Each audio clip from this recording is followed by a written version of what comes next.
Welcome to Planning Phase Syndicate, episode 59. Lock your S-foils into attack position, folks. Tonight, we have an amazing guest joining us, but before we get to that, we're going to be talking about the Malachor Galactic Championship that happened from GSP over the weekend, as well as some of the reviews for Ministravangaza. So essentially, AMG just released a whole bunch of crap and dumped it all over us, and I had a little bit of time to watch some of it, and hopefully we have caught up enough to talk through all the new up-and-coming amazing stuff that has happened.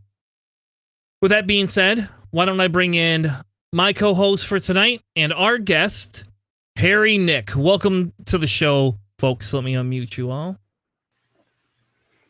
How are you all doing tonight? Doing all right, man. Excited to cast tonight. We have so much content that was given to us for the future of X-Wing. There's so much to talk about tonight, and just really stoked. Tonight's episode is brought to you by Jameson Black Barrel, because Tanner spent 90% of his day at a hospital and finally has come home to have a little bit of drinky poo here. And our secondary sponsor is Buffalo Trace.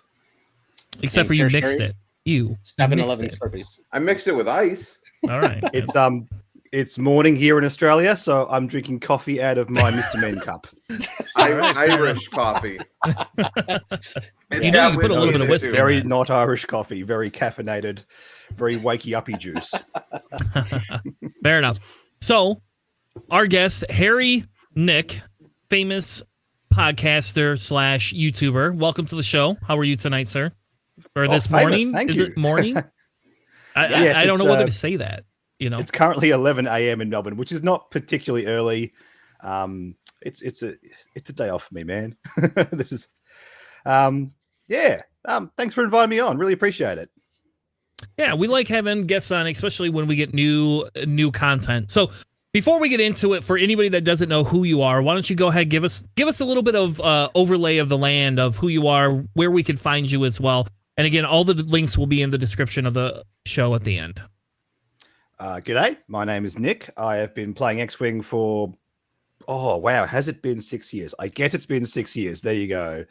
I'm just your average X-Wing casual player who decided to, make a YouTube channel, and people started listening to it. So I kept making YouTube videos. You can find me over at YouTube at youtube.com/HarryNick, or just search for Harry Nick. Also all the relevant socials, Facebook, Reddit, Twitter, all that kind of stuff. But yeah, the bulk of my stuff is here on YouTube. So yeah, go check it out. I like to talk about theory crafting, list building, all that kind of stuff. And yeah, just celebrate the game, basically. So just curious, and this is going to be one of those stupid, hey, I know a guy from the country that you're from, so obviously you must know him as well. Do you hang out and or deal with that ne'er-do-well named Nobby? Not that I'm aware. I feel terrible because I'm like, do I know this person? Because if I don't, if I do and I say no, not that I'm aware of. It's okay. He's an A-wing loving, rebel scum pilot. Nobody likes him anyway. So I am panicking. I'm like, am I saying I don't know someone when I do? Just so you know, and this is not something I talk about on the channel, I am terrible at remembering people and names. For some reason, my brain can remember all these X-Wing stats and everything, but it pushes out, fundamental adult stuff. Just so I can't function. Fair enough. My X-Wing. Yeah. All right. In order to remember one thing, something else has to be forgotten. Yes, that's how brains work. Yes. Well, welcome to the show. Thank you for joining us tonight. If anybody wants to, you are welcome to check out his YouTube channel. That will be in the description as well. And maybe JJ will post it in the chat on and off throughout the night. With that being said, we've had a lot of amazing reveals, but I don't want to get to the reveals specifically just yet, right?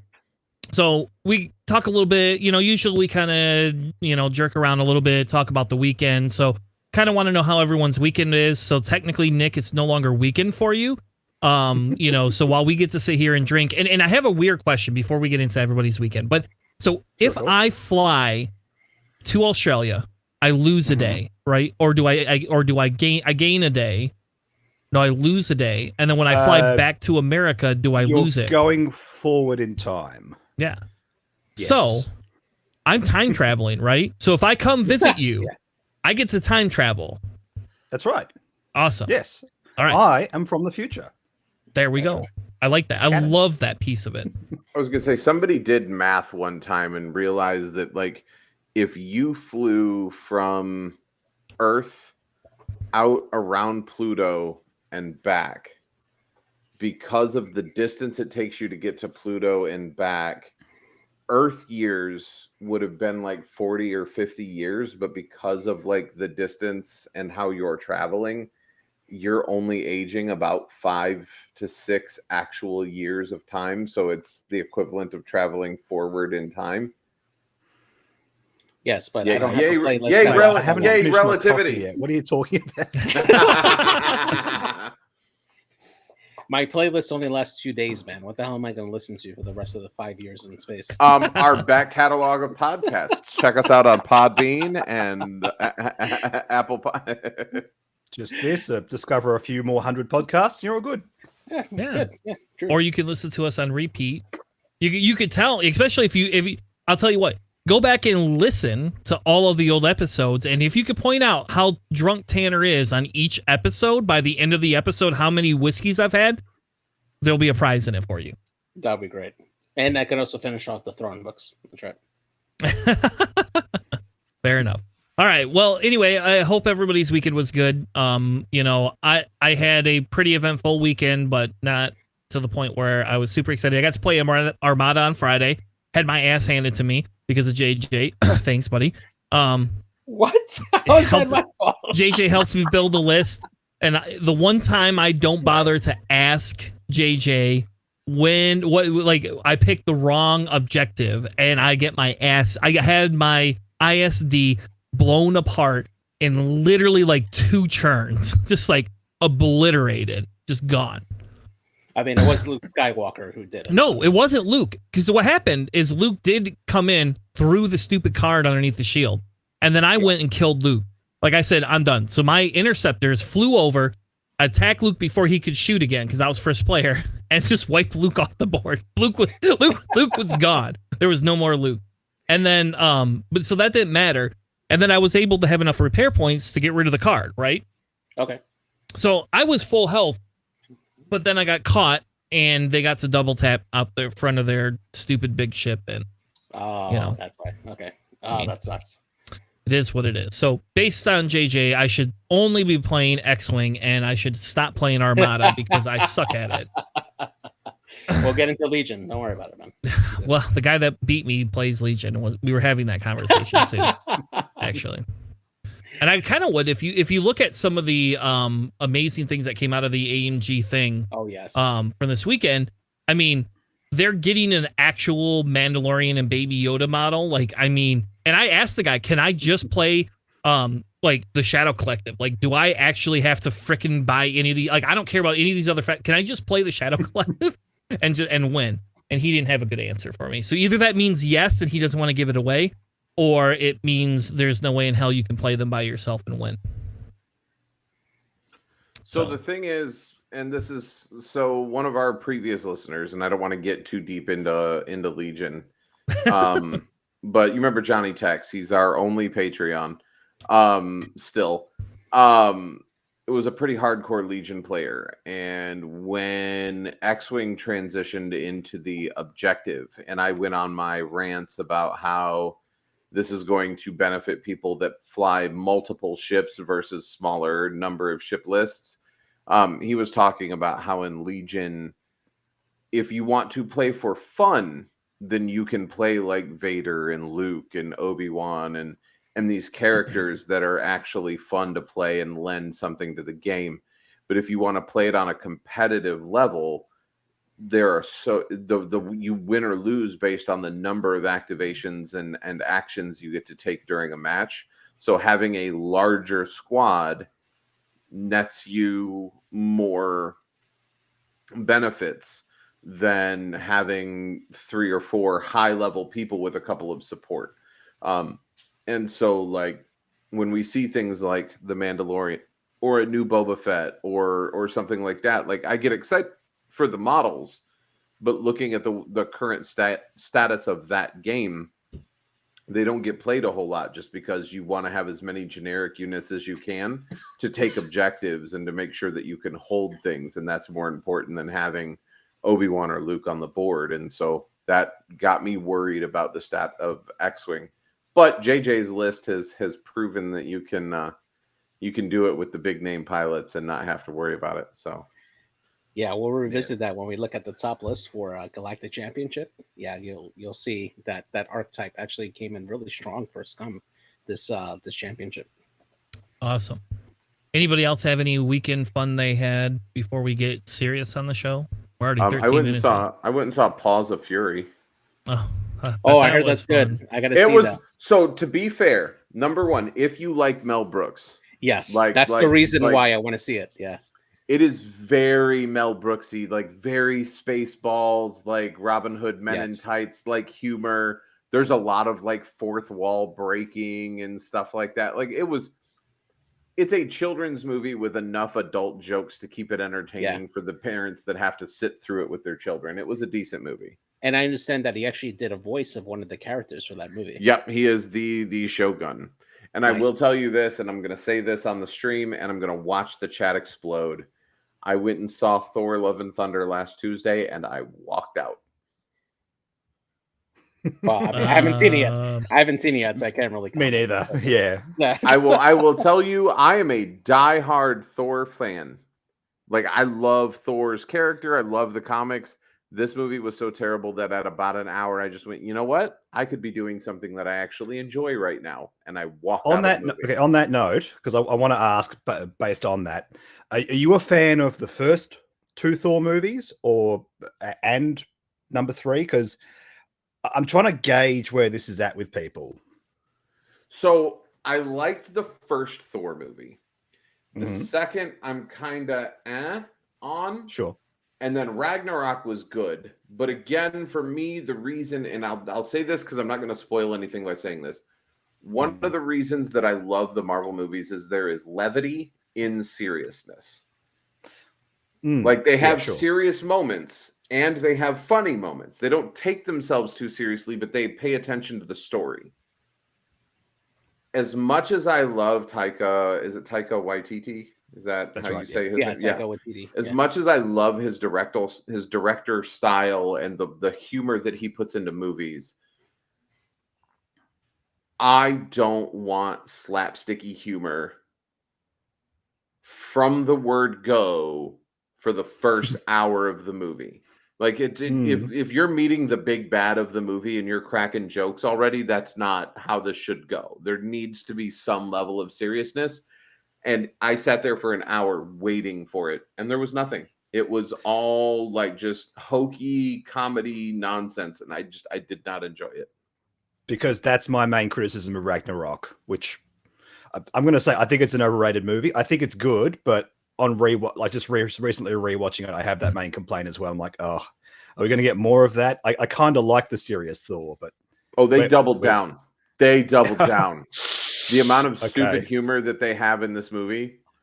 Like I will say the entire plot point of Stormbreaker being jealous of Mjolnir and the relationship that it has with Thor and treating it like it's like a love triangle between two inanimate objects and a god. Like I can't get there. I can't do it. That sounds hilarious, but at the same time, I see what you mean. So yeah. So I didn't enjoy it. I'm sure there are people out there that did. I did not. I walked out. So I'm sorry to hear that. It's okay. But to be fair, I sat through a couple weeks ago, and this is another it was another movie, but it was a British movie that has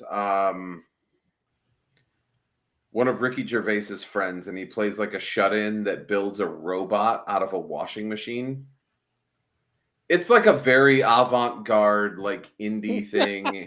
And it was awful, but it was so awful that it was kind of funny in some ways. Yeah. I think it was called like Brian and Charles or Charles and Brian or something like that. But it was a decent movie. Give it a shot. Don't pay to watch it in the theater. Wait till it streams. But You're killing fair me. enough. You asked you're right. You asked me. And then we spent. Nope. I enjoyed Thor. Do not discourage people from going and seeing Thor. I thought it was amazing. I won't say it's my favorite. I like Miss Marvel a lot better personally. I don't know how you haven't seen that either, JJ. No, I the season finale. I haven't seen it mainly because it's been a crazy week for me. Oh, I still haven't finished Obi-Wan. Oh my god! All right, it's good fun. It's good fun. It's good. It's good. Yeah. Either which way, why don't we get into X-Wing? I think I've had enough of listening to about how nobody likes Thor anymore, and Charles discouraging everybody. Nobody goes see Thor. I didn't say that. You were Don't put words in my mouth. I like to do that. That's my specialty. That's my specialty, baby. And pronouncing names wrong. That's the other thing. Nick's like JJ invites these guests on, and like it's great. And we get Nick, and it's like I can pronounce that guy's name. I don't even have to pretend I don't know how to like say this guy's name. Like I know how to say Nick. There's beauty and simplicity. I'm telling you. Yeah, I might start calling you Nook or something like that, just so like it kind of follows the theme of like Tanner not being able to like say a name. And I only say this because like I had a political podcast I used to run, and like my other co-host would consistently correct me all of the time on how I'd pronounce people's names because I couldn't do it. Like, and it was just an unrunning joke because I just can't do it. Was it like joking or was it abrasive? Yeah, no, he was joking with me. He was poking fun with me. No, he didn't. The only time they ever got really serious is if I would misgender something, and then but at that point, usually if I misgender something and I apologize, I remember it pretty well, so like I don't have to worry about that after the fact. But if but somebody's name is so hard to fucking remember. Like, I'm sorry. Like, I just, like, and you could, like, I would interview guests and I'd be like, all right, and shit, I forgot your name.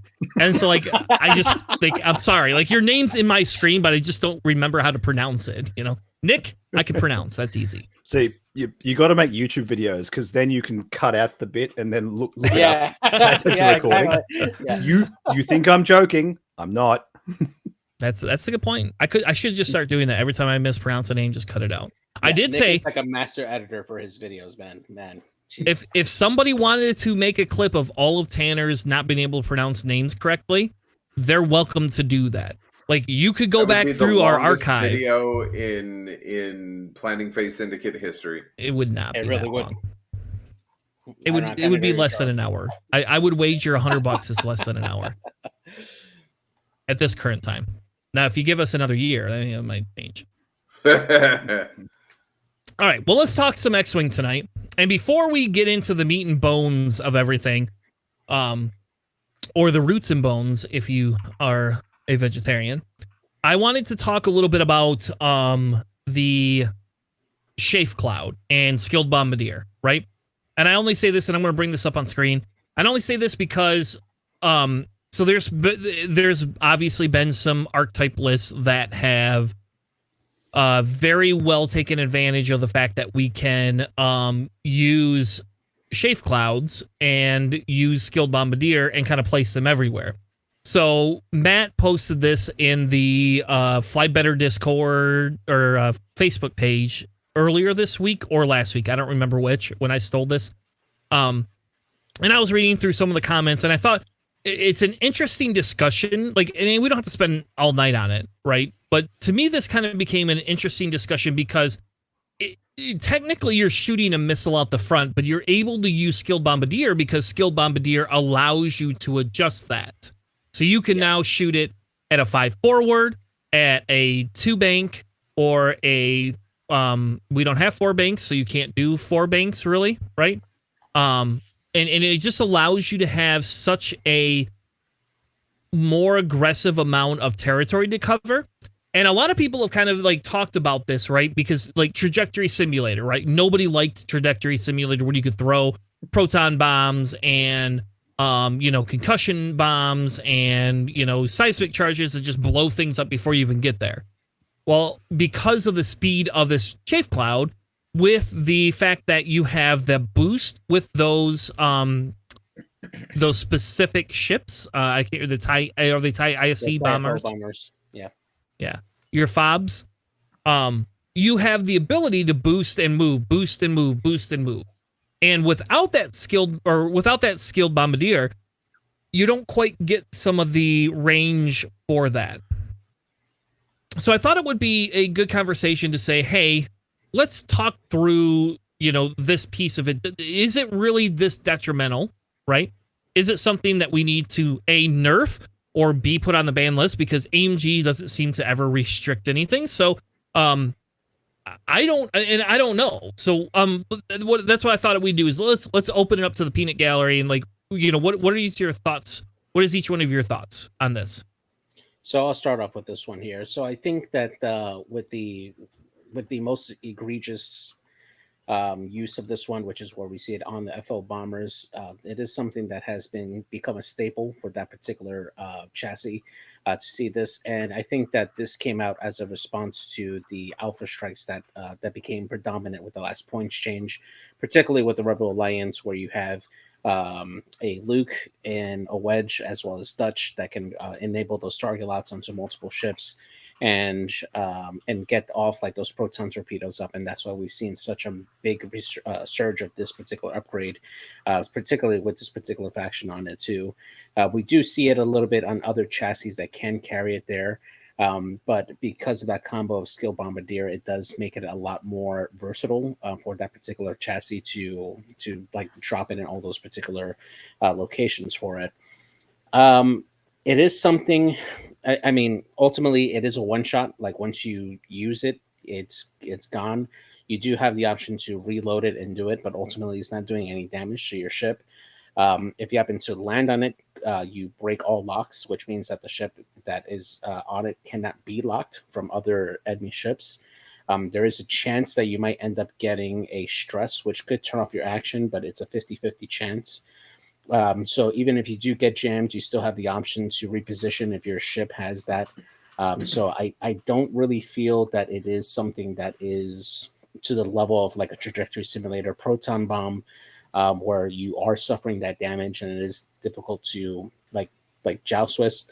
It is a little bit of a nuisance, but if we didn't have that, I think that the current availability or the current meta with Alpha Strikes would be even more predominant in the meta without it.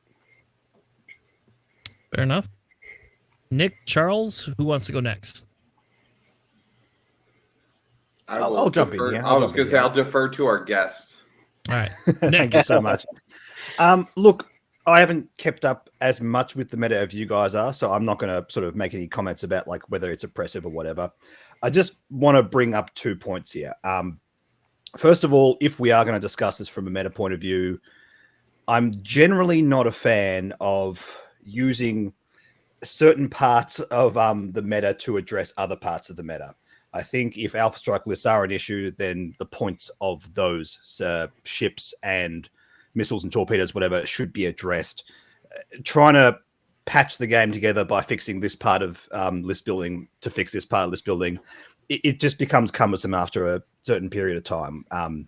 Especially in first edition, we saw a lot of this because they didn't address points. They didn't address errata as much as they have been. Without an environment of variable points, that stuff just sort of gets more and more and more bloated. So it's fine to do if something is really lagging behind. But at the same time, I think, if Alpha Strike lists are becoming an issue, they should just adjust the points of the torpedoes that are causing that. The other thing I want to bring up, and this is not so much a meta thing, but more a design thing. At what stage does the line between bombs and missiles get blurred when we can just throw them at the front? That's true. It's not as bad as Trajectory Simulator. I think we can say that. I've not flown this in 2 or 2.5 or whatever you want to call it. In first edition, I was one of those players that played Nim and Asajj, and I had the Proton Torpedo Trajectory Simulator. It was atrociously disgusting. It it didn't feel like dropping a bomb. That just from a flavor standpoint, it is a bit of design failure. And yeah, I don't know with this, but I think, you know, if this does start to become oppressive, we do have to start asking those questions, because I don't know, it feels like a bit of an immersion break when that kind of stuff happens. And I think AMG should be very aware of that kind of stuff and be thoughtful of that, not just from the standpoint, is this breaking the meta, but is this sort of representing what we want the cards to do?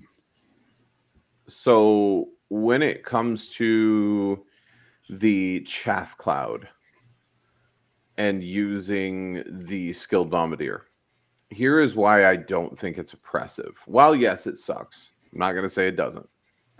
It does no damage. It does 0 effing damage. No damage whatsoever. The only negative effect you have is you lose a token. We break your locks and you might get stress. Right? There's a 50% chance you get stress. There's a 50% chance you don't. More often than not, when I have been flying Chaff Cloud, there's no stress.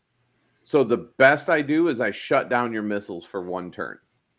Because realistically, if I'm good enough to plant you on it with the new rules, flying off of it, unless you somehow land on it a second time, there's no ill effect.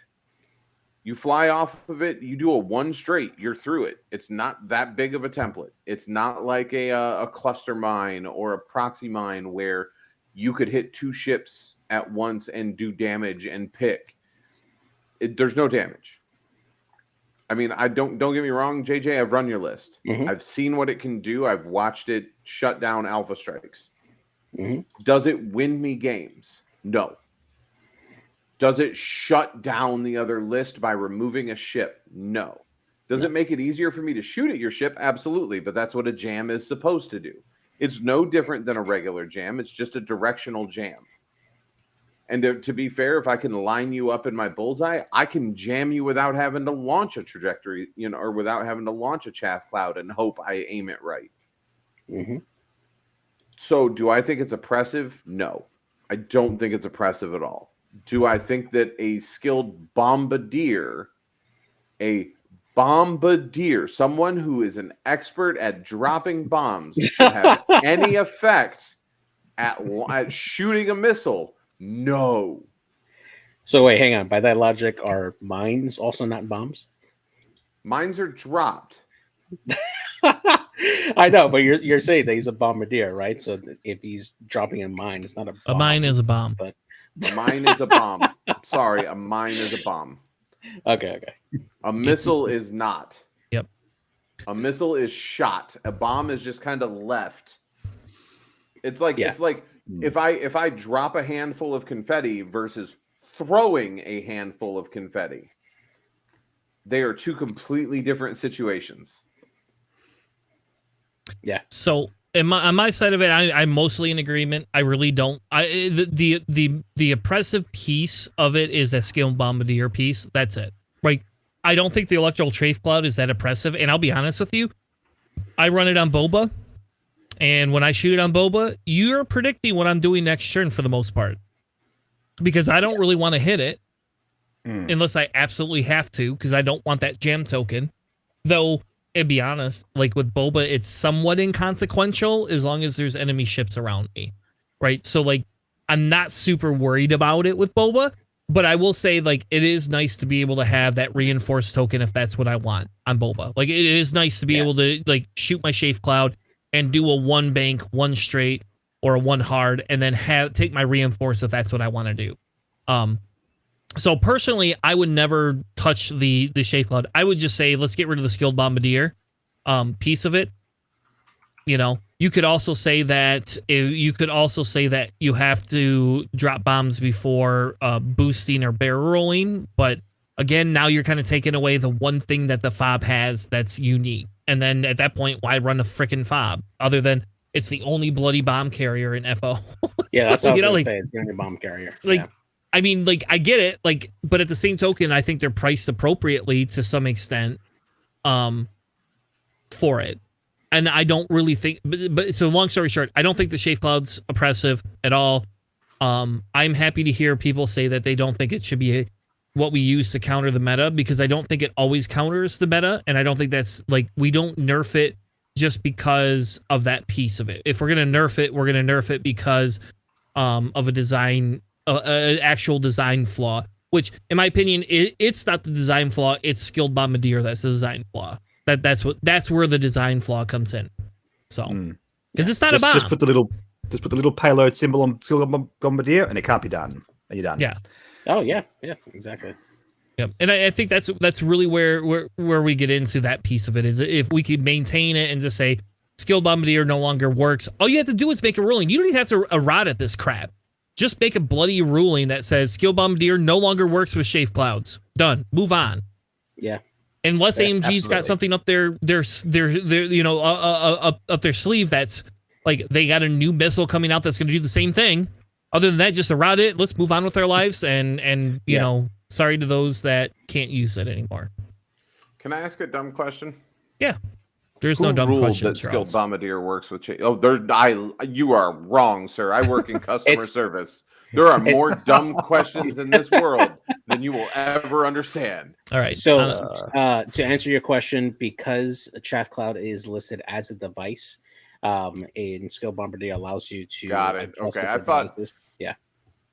Yeah, it's black and white. I didn't realize that Skilled Bombardier worked when you were launching a device. So what is Skilled I thought Bombardier? it was just dropping. Is that a gunner?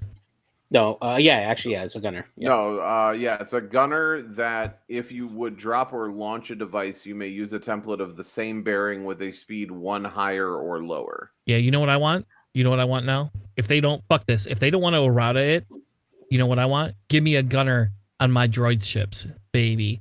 Give it to me. Let me launch my discords. Give it to me. Let me have my discords. Yes, you're right.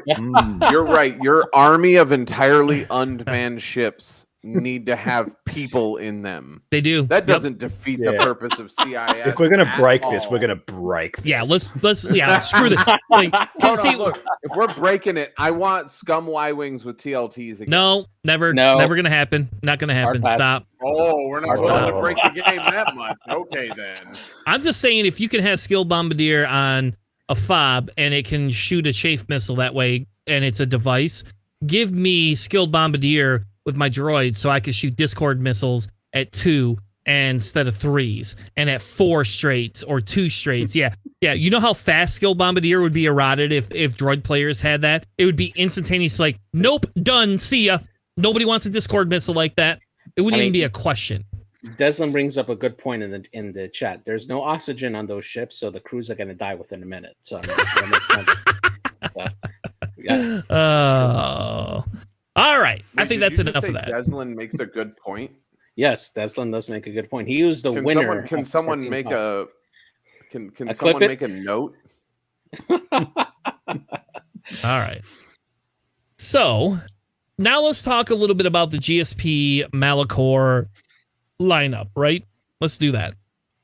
So before we get into the list real quick, JJ, you want to run down really quick what Malachor was, how many players we had, and all of that fancy jazz?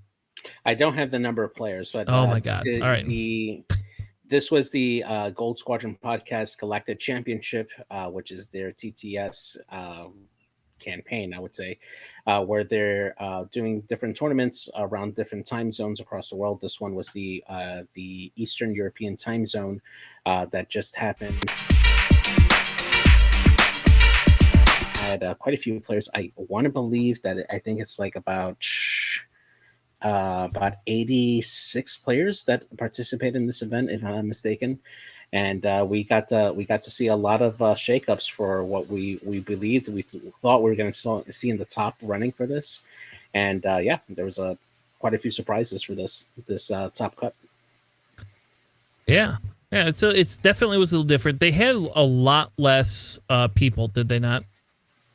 Yeah, typically the Eastern European time zone one is a little difficult, especially for the American players to come in, mainly because they start really early in the morning. So it tends to have lower turnout than some of the American-based ones. So yeah, fair enough. And so I show a total of 72 players. 72. Okay. Yeah. You, my friend. was just incorrect. Yep. And we had a top cut of 8, right? That's right. Yeah, they had a top 8 cut only. All right. So let's go ahead. You want to break down the list? Yeah, absolutely. So starting with the winner here, Andrew Bolduc, he was running the Separatist Alliance. For his list, he has General Grievous in the Belbalab with Outmaneuver, Impervium Plating, and the Solus One title. Django Fett in the Fire Spray with Notorious, Count Dooku, Proton Bombs, False Transponder Codes, the Late Fuses, Slave One, and Veteran Tail Gunner. And then Cad Bane in the Rogue Class Starfighter with Treacherous, Heavy Laser Cannon, Ion Cannon, the Xanadu Blood title, and Proximity Mines. And then to round off the list is DFS 081 in the Vulture with Discord Missiles, Independent Calculations, and those Grappling Struts. So very close to Sasha Wagner's list that came in top 4 in the last one. I think is the only difference Dooku? No, I think he had Dooku too. The only difference was Slave, 1 Veteran Tail Gunner, I think. Yeah. I think we duplicated the list for the runner-up, so I'm pulling that up here as as we're going here. But yeah, it was very interesting to see a Separatist on Separatist like final here. I think that I was gonna say, the last time we saw that was Nantex's. Yeah, that's right. Yeah. Now, the one thing I want to say is that, a lot of people were having difficulty in the beginning, like getting used to Cad Bane, particularly in the Separatists. Do we think now that people are starting to hit their stride now with getting used to his particular ability on the Separatist version of Cad Bane? I mean, personally, I would say so. I think the difference is how you place Cad Bane. And, like, so, for example, in my world, when I effed up all the time and would just leave Cad Bane out there for bait, he dies really quickly. But in other instances, they will not die as long as you don't leave them out there to dry, right? Yeah. So I think it's been a challenge for people, and I think that people are getting used to the running the Cad Bane a lot more. So personally, and then I'll go ahead. I'd say I think in Separatists, like, it's a somewhat of a huge piece because you're able to have that. You're able to have those ion cannons or the sync laser cannon. So if you're shooting against a lower initiative type list, you're able to use the HLC because you can outmaneuver easier. And if it's a higher initiative list, you can start ionizing things and bringing them back home. Absolutely. Nick, have you had a chance at all to try out the newer Cad Bane? Only on the Scum faction. I found him very difficult to work with. And I think it just comes down to learning how this new frame works. It's oddly different. I don't know how to describe it, but yeah, I think the key is working with whatever cannon upgrades you take. And I really like the look of running HLC on iron cannons rather than it escapes me right now. There's a cannon that came out with it that the proton cannon. The proton cannon. Yeah, the one that which is just a good cannon basically. Can I step on your toes here for just a second? How dare you? No, go ahead. I flew an online game against another member of our podcast, John. And I will tell you that proton cannon got him more damage than I think he would have been able to manage with HLC because of the auto transition of a focus. I think is it a focus to a crit? Yeah, is that what it is? Yeah. Yeah. Right. So I mean, like, you don't have to spend your focus or your calculate in this case, depending on whatever ship you have it on, in order to change a single die. So your conversion rate tends to be a little higher, and you tend to hit a little harder with the proton cannon than you do with HLC, just because I don't think proton cannon requires the bullseye, does it? It does. It does? It okay, does. I apologize. It's a better attack overall. That's the thing. You're trading off whether or not you want a second cannon. And Just remembering back to the games I played with it, I don't think I hit with the cannon that often. So having the ion cannon would have been good in those scenarios. But yeah. All right. Strikes me as the kind of thing that if you practice more with it, the power level will just go up and up and up. Yeah. And I would agree with you on that one. All right. Why don't we move on to the runner-up? Who wants them? I got it. Yeah, go ahead. Give me 2 seconds. I lost my It's kind of tiny because there's a lot of ships in there. So yeah. Is it Attila Bodnar? Yeah. Yes. Zobak, or excuse me, is it Zobzak? Yeah. That's Polish. Was this a European tournament? Yeah, Eastern European. Okay, that makes sense. Okay. So Separatist Alliance with Grievous, outmaneuver plating Solus 1. That seems like all of those are kind of stapled on Grievous, really. Cad Bane, Notorious Ion Cannon, Chaff Missiles, False Transponder, Engine Upgrade, and the Xanadu Blood title. Vulture, all built the same with Discord Grappling Struts Independent, which I'm sure made Chris really, really happy because it's independent calculations instead of the other. Another, our DFS 81 with Energy Shell, Independent Calcs, and Grappling Struts, and Horschall prototype with Energy Shell, Independent, and Grappling Struts. When I flew against John, he flew something similar to this, but instead of Grievous in the Belba Lab, he had Grievous as a crew and flew, is it Visla in the Gauntlet Fighter? Yeah, that's good. And had he had 2 Magna Guards, 2 of the Horschall prototype Vultures. But did you say Horschall? Is that what you're calling them? I'm sorry. How would you pronounce that? Nah, I don't think I would say Horschall. No. If you're gonna fuck with me, and you're gonna make fun of me, I've never heard the correct way to say it, Chris. I've never heard them called Horschall. That's how I say it. So, you know, yeah, that's H-A-O-R. How do you pronounce it, Chris? I don't know. I always just say Horicron. Oh, you said Horicron? Exactly. Just as an aside, has anyone played the old PlayStation game Masters of Terraskasi? Yes. Like the Tuscan Raider called Hora, and no pretense. That's what you called him. Yep. It was and weird. For the record, I never pronounced it the Masters of the would you say Kasi? Terraskasi. Terraskasi. I pronounced it the Terraskasi. Hang on. We have an in-canon pronunciation now. What does Kira say in solo? That's right. I actually don't remember. Yeah, she does say Terraskasi. Yeah. No. I'm willing admitting that I was wrong on that. I'm just saying I had never pronounced it the correct way. But I'm still waiting for Chris to tell me how he pronounces H-A-O-R. He did. Right. I did. Because it's whore. It's whore. Just saying. It's Hoa. Horicall. I don't know. That sounds weird to me. Honestly, I tried to just not say Holdor, and Just for the record, I got a bunch of the Horicall cards when I was in Vegas for LVO. Nice. You should donate them to the only person that would ever run them. No. There's guys standing on the side of the street handing out cards that are representations of the horror calls.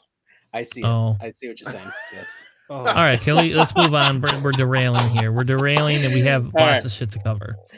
So next up here is Nicholas God in the top 4, running a Scum and Villainy list, kind of similar to what I was planning to run for this event. It's 2 fire sprays. First one is Cast Scarlet with Trick Shot, Electro Chafe Missiles, Sabadra Press, and Slave 1. Iman Zaman with Trick Shot, Electro Chaff Missiles, Ahsoka Tano, and Marauder. And then Q9 with The Child, Mandalorian, Boba Fett, Babu Frick, and the Razor Crest title to round off that list. I actually managed to catch this particular game that he was playing against the eventual winner.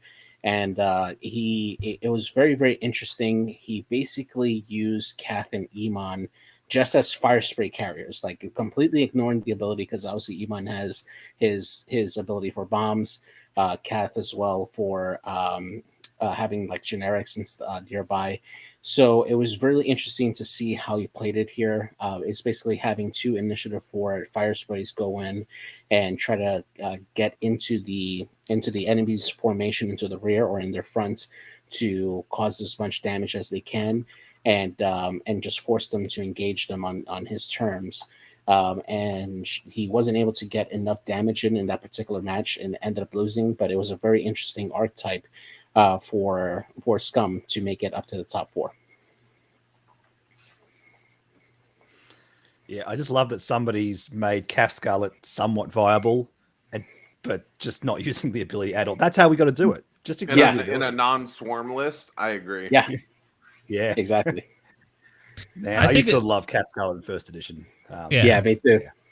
I think the weird thing here is Eamon without bombs. Any bombs? Yeah, exactly. It's like, oh, why are we running Eamon here? But it's probably for the initiative, But still, it's just it's weird to me. Like, I mean, I love having Ahsoka. And like, I actually went back and re-looked at my build, and then I was like, nah, I can't fit Ahsoka in here. I don't care. I want my bombs. That's the only reason I'm running Eamon.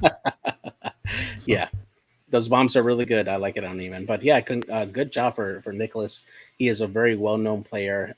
He plays fantastically, and I was glad to see that he was able to bring this archetype in and make it so far in the championship. So yeah. Yeah, it's awesome. The odd thing is, if you took the 2 initiative 3 fire sprays, I'm just looking at them right now, you would actually get 1 relevant ability in Koshka Frost, who what gets rerolls if your opponent's stressed, which you don't have to build around that. Like, that just gives you an advantage. So just goes to show how important initiative 4 can be. Yeah, especially in this meta, I think, right now. 4 is very premium spot. Yeah, absolutely. Or you just run a bunch of droids that, shoot Discord missiles, and soon we'll get skilled bombardier, so it'll be even better. That actually did cause him to lose, because he was able to get the Discord missiles onto Iman, and Iman can't barrel to get rid of them, so he was constantly getting that damage from the Discord missile. So yeah, that definitely was a factor. Yeah. Well, yeah, go back and look at my NCX game with Sandy, and Discord missiles just made it end 1 turn earlier. Not even no questions asked. Yeah, absolutely. Nick, if you want to grab the Empire one, Marco Tamerlan. Yes, let's go with that. On the Galactic Empire, Marek Steele in the TIE Advance with marksmanship, ruthless fire. I want to say ruthlessness every time I read that. Fire control system and afterburner. Rex Labrath in the Defender with Duke fire control system and heavy laser cannon. Vizier in the Reaper with Palp. Oh, spicy. Nice. And 2 ISB Jingoists in the TIE Fighter with Dead Man's Switch. Just want to say first up, I recently said in a video that Dead Man's Switch is such a trap card. And I had all these comments saying, no, take it on the ISB Jingoist. Take it on the ISB Jingoist. And I guess I've been proven wrong here, haven't I? Made a top 4. Well, I think the idea with those ISP Jingoists, right, is you can shove them in there, and with that ruthless, right, you're just like, oh, Marco Steele's just saying, I don't care. I'm gonna come in, I'm gonna kill those ISP Jingoists, and if you want to shoot at them too, it just makes it go faster. And I played against this a couple of times, not this list, but ones with ISP Jingoists with Dead Man Switch. And in reality, like, if you don't care at first until all of a sudden they blow up and you're like, poop, that's like if I got 2 ships there, that's 2 damage. Like, so in Separatist faction, if they both blow up in the same turn, that's 2 damage per ship touching it or near it. It's not fun. When you run against a Separatist list, take those things, shove them in there, and then let them get shot at and blow up. Because you don't want to shoot at them. You just don't want to. You don't want to take that extra damage. Now with Boba, I don't care as much. It's like, whatever, joust me and I'll take 1 damage and move on with my life. I don't care. Yeah. I just want to say, as a Scum player, we have been trying to make this card work for years now. And the Empire just swoops in here and with their illicit slots and their, fancy. Yeah. Oh, yeah. The Empire gets illicits. Yeah. This is water, I swear. Now, the one thing I do want to comment is just, it's nice to see a Galactic Empire list make the top cut without relying on Vader to come in and carry the list. It's nice to see Rexler and Marek come in and like work really well at Initiative 5 with Palp support and those Jingoists there to also help out grab objectives. So yeah. Oh yeah, I'm not actually salty. I reckon this is actually awesome that something like this made the top 4. So yeah. Kudos. Yeah. All right. Now we're in the top 8. Are we missing a list? That's it? No, that's the top 4. Yeah, that's good. 1, 2, 3, 4, yeah. 5, 6, 7. I'm missing 3 more in the top 8 though.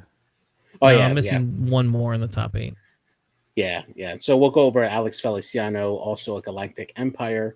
Galactic Empire bringing a lot of different looks here.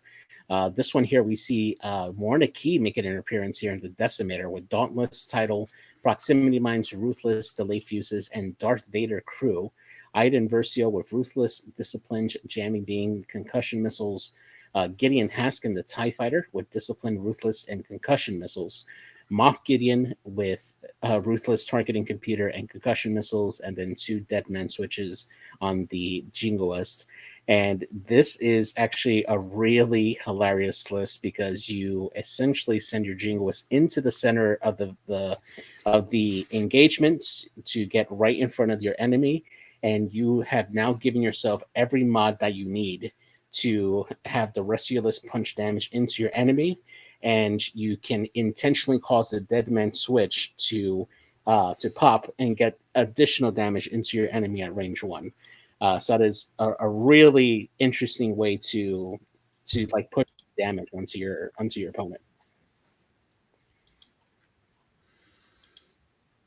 Yeah, I like it. I think it's very unique in the aspect that, you know, all of a sudden here we go. We have a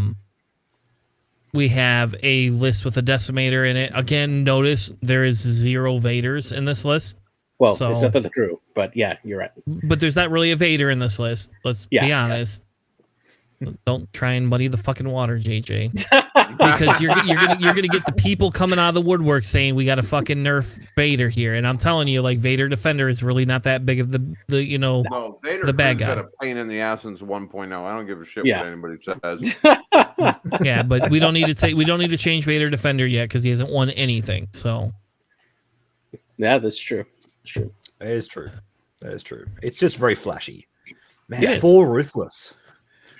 That's how you get it. Yeah, absolutely.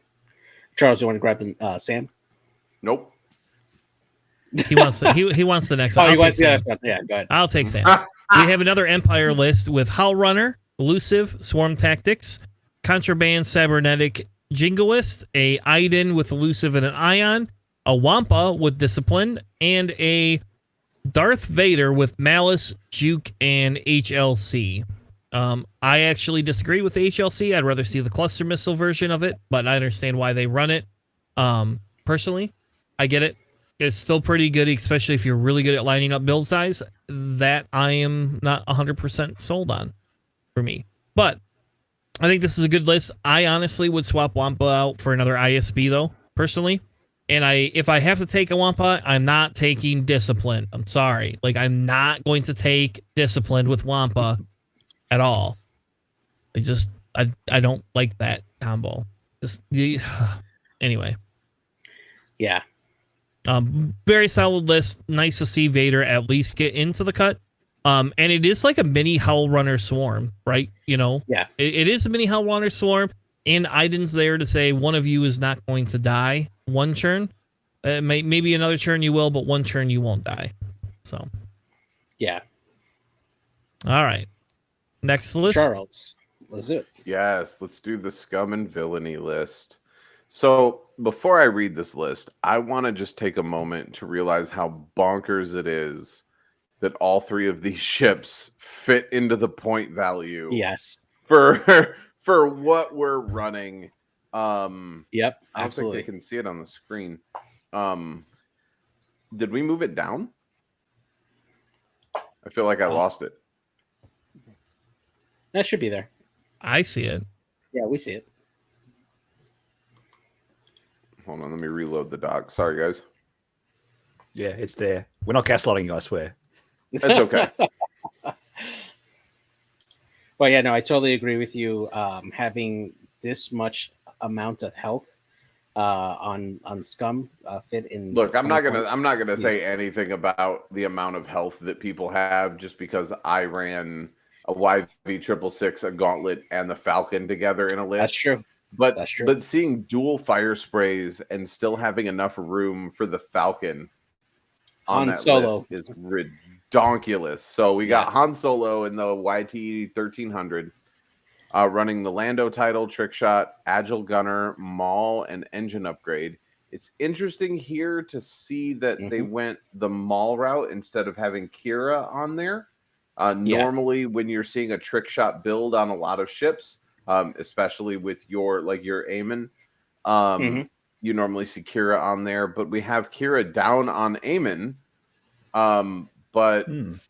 Okay, hold on. So Andrasta, Electrochaff, Notorious, Proxy Mines, Deadman, Switch, Kira, and what is there's a piece missing that starts with a D.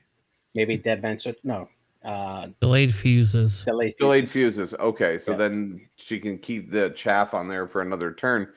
But having Kira on... No. It's for the proxy. It's for the proxy. Okay. But having Kira on Aemon without trick shot or anything like that, I don't know. I didn't make top 8 with a list, so I can't say shit. But this is not the list that I would run. And then again, we're seeing Kath Scarlet again. Marauder, which gives her the rear shot. Reroll the Child, Veteran Tail Gunner, Electroshaft, and Trick Shot. So very similar to your Eamon build. But adding the Child in for a Force user, I'm assuming. That's the only reason that I would run the Child on a Fire Spray. But again, I didn't make top 8, so big ups to Alex for keeping Scum and Villainy in the meta. I appreciate that, but this is not a list that I would run. I don't like the layout, but apparently it works. So yeah, it's like HLC Vader. It's like, yeah, it works for you. Good job. Yep. All right, and then if you want to take the last list, Nick. Certainly. Sorry. Whoop, just getting back here. Dan Sunderland on the Galactic Empire. We have... I'm in the right spot, aren't I? Yes, I am. Yes. My mic over here again. Vader in the Defender with Malice, Daredevil, HLC, and Cluster missiles. Iden Vaseo in the TIE Fighter with Elusive and Ion Cannon. 2 Jingoists with Contraband Cybernetics. Valen Rudor in the TIE Fighter with Marksmanship, and Wampa in the TIE Fighter with Elusive. Yeah. That's spicy. Yeah, so they traded in the Howl Runner for the extra Jingoist and Valen. So yeah, and I like that Contraband Cybernetics is proving viable as well as Dead Man Switch. I mean, obviously, Contraband doesn't need the build around like Dead Man Switch does, but still, awesome card, so much fun. Yeah, and I think again it goes back to what is your flavor of what is your flavor? Look, I'm saying there's Elusive on Wampa. Just saying that's a great choice with Wampa. Sorry, especially because you're not having to spend your mods, So, but that's also. Go ahead. Yeah, I was going to say Daredevil and HLC on Vader. This is clearly a person that loves HLC. If they're pushing that hard to use it, that's awesome. So, just real quick, that has nothing to do with top 8, but something that I had some fun with this past weekend, which is list building, right? Because we've got the list builder du jour here with us. So I wanna to talk to him in reference to this list. So a while back, I ran a list that I stole from somebody in a Galaxies tournament that was not the I6 Nantex, but it was the I4 Nantex with Ensnare, the Velbalab, and then Django in the Fire Spray with Zam Wessel, right? It was a 3-ship Separatist list. And I felt dirty playing Separatist because I was going against my core. So I decided that I was going to try and rebuild this archetype in Scum. And so I got Sarisu in the M3A, Fenrau in the Fang, and then the only way I could fit a fire spray in with those two in the old points meta was like the I2 Bounty Hunter, which was terrible. Really? It was an awful list. It is. You couldn't fit anything in there. It was terrible. I went back and revisited that archetype. I can get Sarisu fully loaded. I can get Fenrau fully loaded. And now I can fit Boba Fett in there, fully freaking loaded. I cannot wait. Well, actually, you can't do Fenrau and Sarisu and Boba, but you can do, or no, you can, but if you want Cad Bane, you can do Boba Fett, Cad Bane, and is it Cad Soul? Not Cad, Old Tarek. But either way, I'm super interested to see what this archetype could do, if anything. I'm just building it right now. You can go Boba Fenrau Sarisu, by the way. It's exactly 20 points. Yeah, but you can't switch out Sarisu for Cad Bane and have Boba Fenrau Cad Bane. It takes you 1 point over, right? No, Sarisu, Fenrau, Boba Fett. No. You're taking Sarisu you're saying, out yeah. Cad Bane. Yeah, I get you. Sorry, yeah. Yeah. Man, if you really want to fly a 3, like if you're flying 3 ships, you've really got to have a good justification. And this kind of like ace build with Fenrau and Boba Fett. Yeah.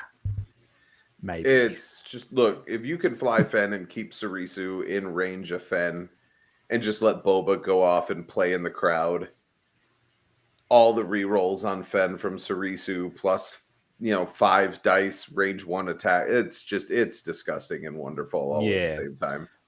Oh, I remember several years ago in first edition, I think the Victorian, as in my state here in Australia, was won by a scum ace list with Fen, Old Tarok, and Sarisu. Wow. Like flying them together, they can, if you're a skilled ace pilot, they can be incredible if you put the time. And I will bring this gentleman up every time that I possibly can. But Phil GC in the UK meta, when he would run a 2-ship list and just run extremely bloated, overweight Guri and like outmaneuver Fen, and just watching him fly those 2 small base ships and just rip circles around, because it was back when you could run advanced sensors on Guri. And he would just like bounce around the entire mat. It was ridiculous to watch. I can't fly it. I died so fast. But like Guri Fen is just a gorgeous thing if they know what they're doing. Oh, I forget his name. I feel awful. But in the western suburbs of here in Melbourne, the Fly Casual podcast, one of the guys is this insane Guri player. Sorry, I've forgotten your name, mate. But if you're there, hi. Yes. Again, another great example of a ship that if you put the hours in, and if you learn to fly this ship, the ceiling is just insane on Guri. Look, justice for Guri. I need this ship black box. Give me my Star Viper. Please, God, give me my Star Viper black box so I can run it in modern. All right. So I want to go over the 2 non-scum players is not reacting. I don't actually. I don't disagree with him. Yeah, I'm the same boat Charles is. Like, I would like to run Star Vipers too, and I've only been playing for 2 years. So for me, I own 2 Star Vipers, and I like very rarely get to put them on the table. So I just want folding S-foil Star Vipers. That's what I want. Yeah, that'd be great. Yeah. But I don't want to be able to fly my. I have 8 Star Vipers. I'll never be able to field 8 Star Vipers, but I just want to be able to fly them. I'll tell you what, we could play an epic tournament, Charles. You versus me. You can have 8 Star Vipers, and I will be able to put equal points of all of my separatist ships on the table at the same time. We'll see who wins. That sounds like a good challenge. Actually, I want to see that. It's got to be in person, though. I own 2 mats, so if you're going to come to Grand Rapids this year, we could do this at Phil's house and make it happen. We should be up there end of November to beginning of December, hopefully. There you go. So So we can make this happen, baby. We can do this. It can't be the weekend of the 10th because I think I'm gone the weekend of the 10th. But shit, you should come with me the weekend of the 10th. Actually. Anyway, we'll talk about that later. That's we're getting way too far into the weeds, and I really want to cover new shit before we end the night. Yeah, absolutely. But I have to go over the percentages. So when we talked about the list and we talked all this, and you know me, I'm a statistics guy. I don't really give as much crap about specific lists, other than I'm excited to say Darth Vader Defender did not win a tournament again, Corey. Corey, it didn't win a tournament. It does not need to be nerfed. Thank you. And that goes to you too, Matt. But so they had 72 players, 8 made top cut. When we actually look at the percentage list of, what makes cut versus the list, obviously Empire comes out on top, like way higher than it should. Scum comes out on top, and Separatists come on top. Again, those are the only 3 lists that make top cut. So there you go. That's why they come out when we talk about your percent of difference for the list versus the actual cut, right? When we look at the percent of top cut versus list percent, right, of total list, right, Rebel is neutral. Empire is actually down, and that's because more people were running Empire than the percentage of cut lists that we had. Scum is -7, and Separatists come at -8, right? So even though more made top cut than other lists, in reality, it's inconsequential because more people were running them than, the cut faction. And again, this is a small tournament, so we kind of get a little bit off there. So if you combined your 2 rankings, Rebel comes in at -7%, Empire and Scum tie at 1%, which is not really, again, not really that much. Resistance falls off the map at 8%. First Order is down because there's no First Order list at all. And 3% of Separatist or Republic versus 0% at Separatists. So overall, those 3 factions felt matched, whereas everything else felt very underrepresented and underqualified. Now, if you take those numbers and just blow them up to all the tournaments we've covered, so we're only covering the GSP stuff, our Planning Phase Syndicate stuff. Actually, no, you know what? Those aren't in there. Never mind. So it's GSP stuff, and the stuff from Kyber Cup, and then the stuff from the Windy City trials. And I will put ours in here. I apologize. I did not. If you kind of look at where everything kind of shakes out again, if you look here, First Order Republic still is champion, but everything is within like a 3% margin, right? Yeah. So if we want to talk about fair and balancedness per se, when it comes to encompassing everything as a larger statistical anomaly, we're not seeing a large set of variance here. And again, I think if we cut out Kyber Cups because of they were before the points change, things would be a little bit different. Republic would end up on that bottom end versus the top end. Yeah. And I think Gen Con is going to be our swing when we see like the large difference between the two. But I don't want to kill Kyber Cup until we get Gen Con at least. Yeah, I think that's actually really interesting to show the effects that the points change has had when we're looking at our statistical analysis for how the factions were performing overall between all the different tournaments before the points change, where it was very, very heavily skewed towards the Republic and into the Rebellion, and now starting to level off as we're getting more and more of these events showing different factions making the cut for these events, and it's starting to really kind of spread out those numbers a little more evenly across the factions, more than like heavily towards one particular faction or another. So that's good. Yep. I will say we should 100% still keep a watch on Separatists and Empire, because I think if we pull Kyber out, Separatists and Empire, blah, blah, blah, blah, blah, words that Chris can't speak. Words! Both of those are going to hit a little bit higher outside of Resistance. So, yeah. But I think Gen Con's going to show us this, and we have LSO coming up next weekend. I don't know if anybody's going to go to LSO. I, unfortunately, will not, definitely with my son in the hospital, I will not be able to go. I was trying to convince the wife to let me take a random trip to Texas for a weekend, but yeah, I don't. It's just not. She just kind of looked at me and said, and so I'm gonna take that as a no. Though it would be fun.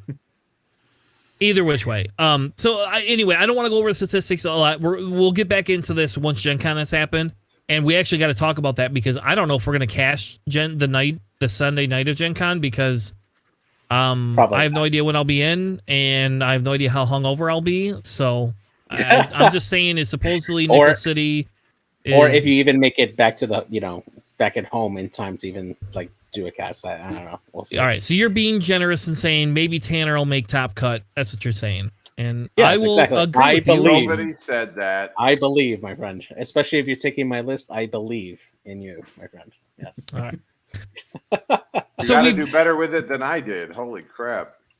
Yeah. Well, it's all about putting the reps and the time. Just do it. Yeah. Right now, Charles, I'm probably at the same rep level you are. I will tell you, though, I have started running that list in my local, and it's weird. It's very weird for me because I'm not flying Separatist right now. I don't like to say that, but I don't know. Anyway, it's a weird. It's very weird for me. So let's talk about new shit, right? Can somebody make me a graphic image that comes up and says new shit? Kind of like that. So anyway, we can use your voice to will our way through it. New shit. 100%. I'll record my voice saying that. If you make me a fancy video intro that like does that, I'll do my voice saying that. Can you get a couple of puppets and like No, that's a terrible idea. On the screen. All right. So I'm sorry. We're really fucking. We streamed a game earlier, and I had a drink before that, and I haven't eaten literally almost nothing all day, so I'm a little more loopy. Bro. Yeah, absolutely. I've had one meal all day. That's it, and it wasn't even a meal. It was McDonald's. So yeah, let's talk. So new stuff. There we go. New shit. So have you guys been did you guys ever get to actually watch the actual like stream for AMG for the Ministravangaza and see like all the stuff that they announced? I did. I watched the first stream. I did not watch their second stream though. What about you guys? I did not. I was watching it as I was watching our podcast stream chat go nuts as you were posting pictures. JJ, that's about as far into it as I got.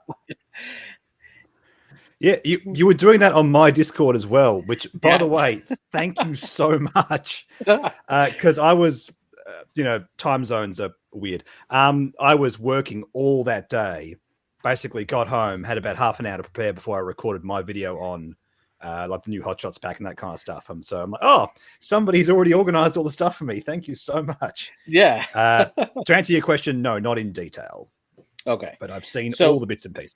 The one thing that I kind of wanted to take away from like watching the live stream was just the energy that they were putting for like you can feel like the excitement that the developers were having in introducing this new stuff, and some of the comments that they were making that they were making long-term plans for X-Wing when it comes to like new packs that are coming out, new scenario stuff, the releases for some of the reprints that are coming out in the future for some of the ships that haven't been out since 1.0. It definitely had a lot more positivity for what they feel is the future of X-Wing, and that is something that I really took away from that, despite all the extra stuff that they displayed, and it made me feel good for the future of the game as being supported. So I'm gonna say two things if I can really quick, right? No. And I apologize, maybe it's just because my show and I want to say things.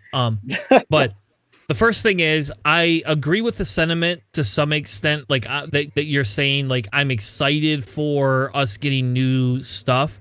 And I like that a lot. The second thing is the big thing that I have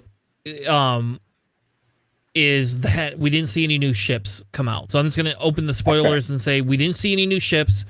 I don't like that piece of it. I apologize because I don't like that, and I know that it probably offends people, but like to me that's not a great look for them. But again, we're going to go back to the positive sandwich, right? on a positive side, my pocketbook right now is super excited for the next year. Yeah. I feel like a kid in a candy shop saying, oh, I'm going to get a bunch of new pilots and a couple of scenario packs. Oh, Chris has to spend less than $100 next year. Boom. Sign me up, baby. You know? Yeah. I don't know. Absolutely. And again, I apologize because like I really wanted new ships, but I really like the fact that I don't have to spend a bunch of money, I guess, you know. Yeah, but still, I mean, it's still a great way for them to put out new content without having to design new cards and stuff. And it still makes me want to use the stuff that I already own, and and just bring them out again, and stuff that maybe I haven't like touched in some time, and it feels more refreshed and more revitalized with these packs that makes me want to run them again here. So just going over through some bullet points here for some of the news that they announced there. They did talk about the Worlds event that's happening this year. They are accepting all previous World invites going all the way back to 2019, and they will be valid for this year coming in, and they're going to be announced at the next overseas qualifier event later on this year. They also showed a preview of the new AMG webpage for X-Wing, where they're going to have everything for X-Wing there on that page. I didn't grab a snip of it. I forgot to grab that, but it did look pretty good to actually see a page dedicated to X-Wing with actual graphics and links to for stuff that you can buy it. And it actually looks like a proper site for once, rather than just, Marvel Crisis Protocol and hit this little site link over here so you can see everything else that we have. So that's nice that they finally are getting that piece together. And then they went over the going back to the OP stuff, the store championship kits that are coming out for next year for 2023 and 2024. The winners for those store level championships will get Worlds invites. They are going to be the base invites where you just get to go to Worlds. They won't cover airfare or anything like that. But they will have the premier OP kits that will also that will include that, and will give a number of buys based on the number of the field players in the field for that. So that's exciting to have that there as well. And then they also talked about the new stuff that's coming out in terms of expansions. Obviously, we know Battle of Yavin coming out here pretty soon. They did show a little bit of the Siege of Coruscant, which is the next scenario pack that's coming out. And they give a synopsis of it. It's basically the beginning of episode 3, when Anakin and Obi-Wan are trying to make it to the Invisible Hand to try to rescue Palpatine, and the scenario is based upon that particular battle with the Siege of Coruscant. They did mention of the future scenario packs, one of them being the Battle of Endor, which I'm extremely excited about, and then the Children of Mandalore, which is going to be really interesting. I'm really interested to see how they're going to make this more of a scum-based scenario pack, and see what they do with that particular scenario. Yeah, I agree. I was very excited by the different scenarios, and I guess it's not really a secret on this show. I'm a big fan of the direction of scenario play that they've taken X-Wing, and some of that so that I'm not a super big fan of Armada, per se. I like it. I think it's a good game. I like X-Wing better so far. I think Armada is more strategic in its style of play. But I like the fast pace of X-Wing. I like the X-Wing feel. I like the control I get. And them introducing scenarios, to me, just seemed great. I was super excited by it.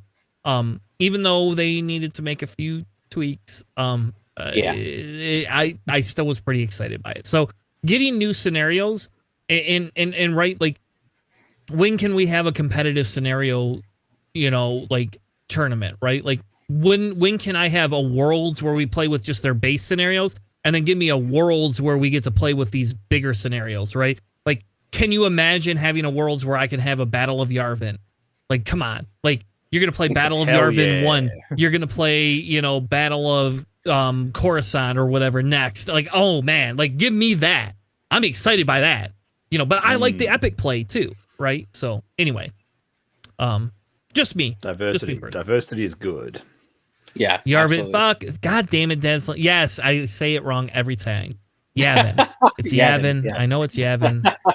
I've watched Star Wars since I've been like 3 years old, and I still can't pronounce it. Don't worry. We know what you meant.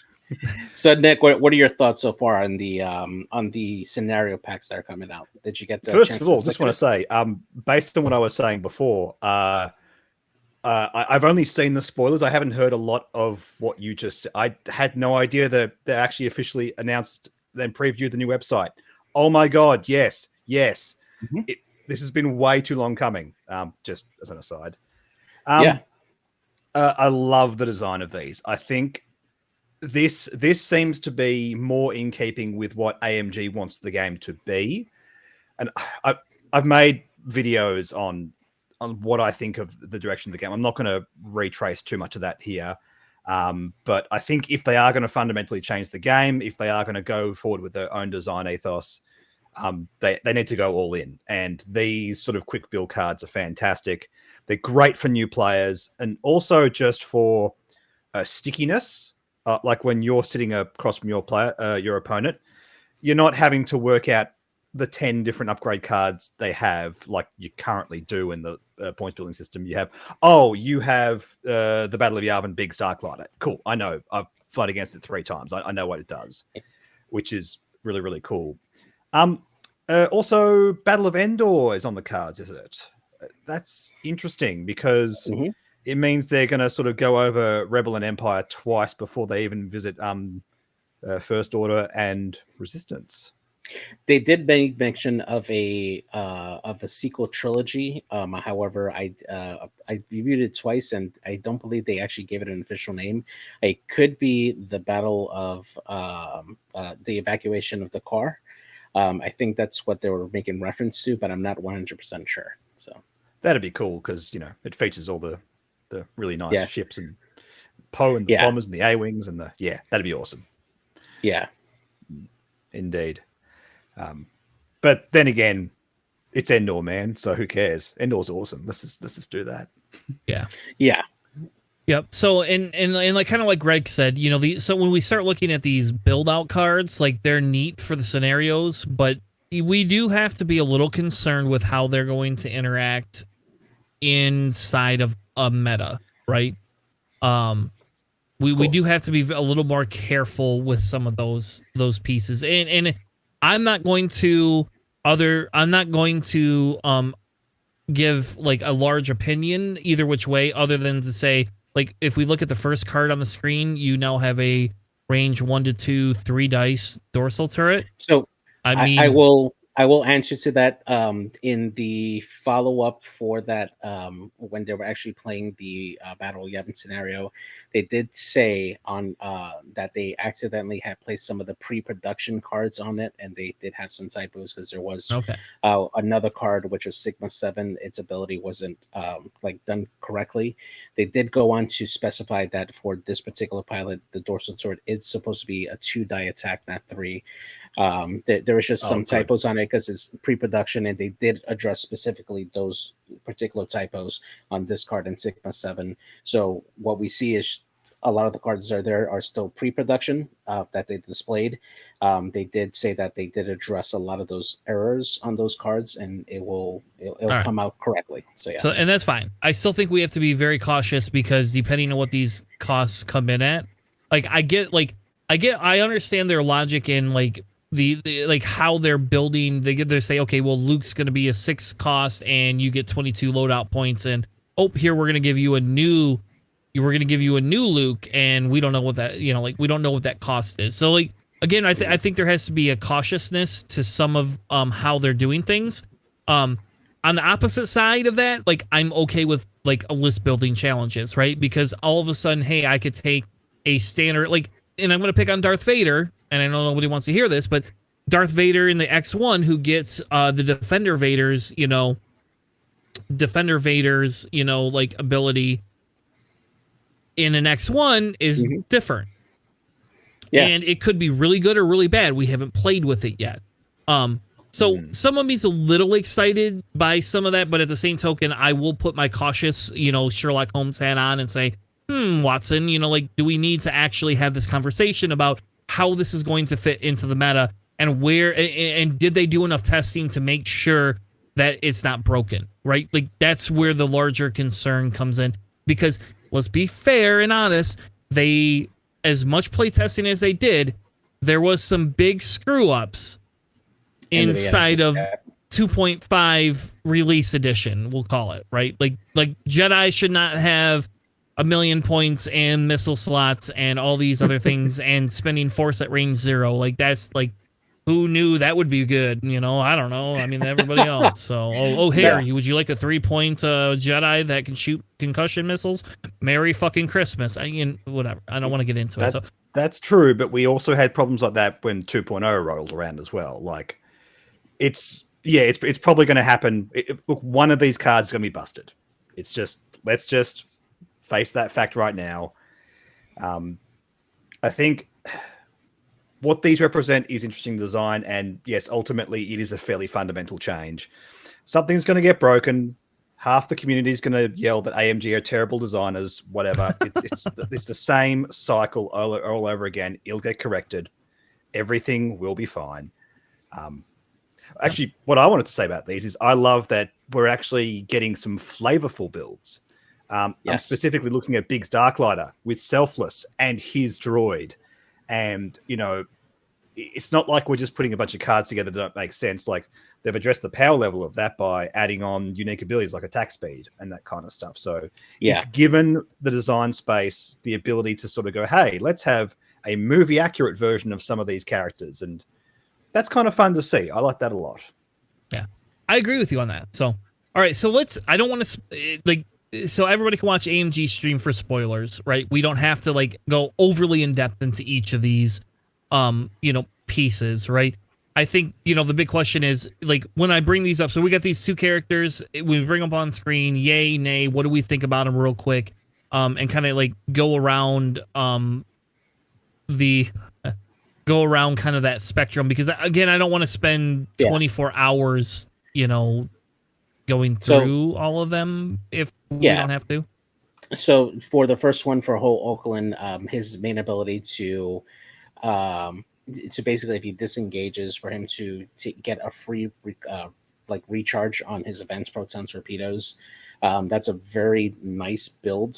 It does require him to disengage to get that and still not get the downside of a reload, which is taking that weapons disable token. That's a nice ability for him. It still allows him to stay along the outside of this of the board and still contribute and come in for a powerful punch if he does need to. I think that's nice. And don't overlook the precise astromech either. I think that's some pretty good secret tech right there as well. Like, just choosing out target locks, attacking with 3 red dice is actually okay by itself as well. Yeah, absolutely. Dex Tyree being kind of like the better version of Yvonne Verlaine for the Rebellion, allowing him to roll 1 additional defense die. It encourages that escort fighter type formation flying for the Y-wing to help him survive a little bit more and still do a lot of work in with that ordnance that he has equipped. Good jankyard stuff here. Chuck on R4 Astromech can fly alongside anything. Love it. Yeah. And then over to the Empire, the return of a few of these pilots over here, specifically Dark Curse, but I'll get back to that in a second. The new version of a Backstabber with flying specifically with either Darth Vader or Maul Mythal to roll an additional die. I love the flavor of this particular card because it's very thematic, right? Like, he's flying in that trench with Vader and Maul Mythal, and you're there to punish ships that are going down that trench. And I do like this a lot. It reminds me a lot of the Obi Anakin that we have over in the Galactic Republic. Just having those abilities, as long as you have that particular pilot in your build, really, really nice. I like this a lot. Yeah, and we don't get a lot of high initiative TIE fighters either, right? This is a 5, this is a Hollow Runner. You know, like we're not getting I6s yet. Yeah, maybe give me an I6 initiative TIE fighter. That'd be kind of cool too. No one lives in a TIE fighter long enough to get to I6. Except for if you're an FO. Is it because the resistance sucked that bad that FO No, has because- I6? It's because they 100%. actually invested in a shield upgrade for those upgrades. Yeah, I never said this is Howl Runner. I said it's a nice to see an I5 like Howl Runner. Yeah. Fucking Greg. Careful. Yeah, again, I like the discipline thing here, but at the same time, again, I don't really care about the discipline. I think discipline has become an overrated piece to some extent. If you're taking ships off the board a lot faster, you know, like, so if you watch their game they played, and I won't commentate on the quality of the game, the video itself looked very nice. It was very nice video. But I don't think the Empire wins that one. I think the Rebels would easily have taken some of that if flown a little bit differently. But that being said, getting afterburners on backstab was really nice. Like that's super nice. Yeah, absolutely. All right. Sigma And then- 4 is the next one. So having that, after you perform a barrel roll action, you spend a charge to perform a boost action, basically giving him the afterburners or the auto thrusters ability that's normally baked into the regular TIE interceptors. It's a nice option in addition to sensitive controls. It gives you basically the best of both worlds, right? Because you can either do the sensitive controls to have the pre-position barrel roll or boost, or you can choose not to do that, and then during your activation phase, you can do like the standard TIE fighter boost into barrel roll. Or barrel roll into boost rather for this, and you even have the option to do both with prime thrusters on this TIE interceptor, which is really nice. So it's a really nice option at Initiative 4 for the TIE interceptor. Yep. So you can do barrel roll boost in either order in the system phase or after you move. And you can do one after the other if you do a blue maneuver. Yes, but like I you have can't use all the advanced flexibility. sensors That's with so Guri. cool. Yeah. Yeah. Fair enough, Yeah. Charles. Charles, Because there are too many options. And then Sigma 7, we have the corrected card on screen. Originally, it had different wording on it, but during the system phase, you can spend a charge to acquire a lock on an enemy ship at range 0 to 1. Very similar to like Mandalorian optics that's available for like the Mandalorian fighters. Really nice ability for the TIE interceptor to have that, especially when you're going into the scrum. Basically allows you to get that target lock, and then if you need to like do a Segnar sloop or a K turn to still keep time on target, you have that offensive mod there to help you out. So does Mandalorian optics say acquire or take a target lock action? I have to look it up. I think it's Okay. an action, but I believe so. Yeah. And I'll be honest. Like normally, I'm big into the Empire, and I like that the Empire likes to crush things. I will say I'm not a big super fan of them being able to acquire it while stressed. It's a little bit. I get that there's no recurring charge, so it's only twice a game. And again, this goes back to like what Greg had pointed out. When we talk about base level ships in a game, this one is pretty important, and I don't know. Again, I'd have to play it out. We'd have to do all these other things to make sure it worked, you know, like how it worked and stuff like that. But this one scares me a little bit more in like standard level versus like this scenario pack, right? Because I'll be honest, this is a ship I 100% would put on the table. Like I don't care, like this ship, as long as it doesn't cost more than 6, this ship goes on the table, you know, For sure. Also, you say only twice a game, but it's got fire control system. So that twice a game lock is very, very potent. Also worth mentioning, and I say this because I spoke about some of these a couple of weeks ago when they was first revealed. it has hull upgrade. It's just not written on the card because it has 4 Yes, hulls. that's right. It's very easy to miss that. It's very easy to miss that. Yeah, that's a good point. I did not see that until you pointed that out. Yeah, and it's this particular ship because not all the interceptors have them. This particular one does have the extra hull on it. Yeah. Unless that's a mistake as well.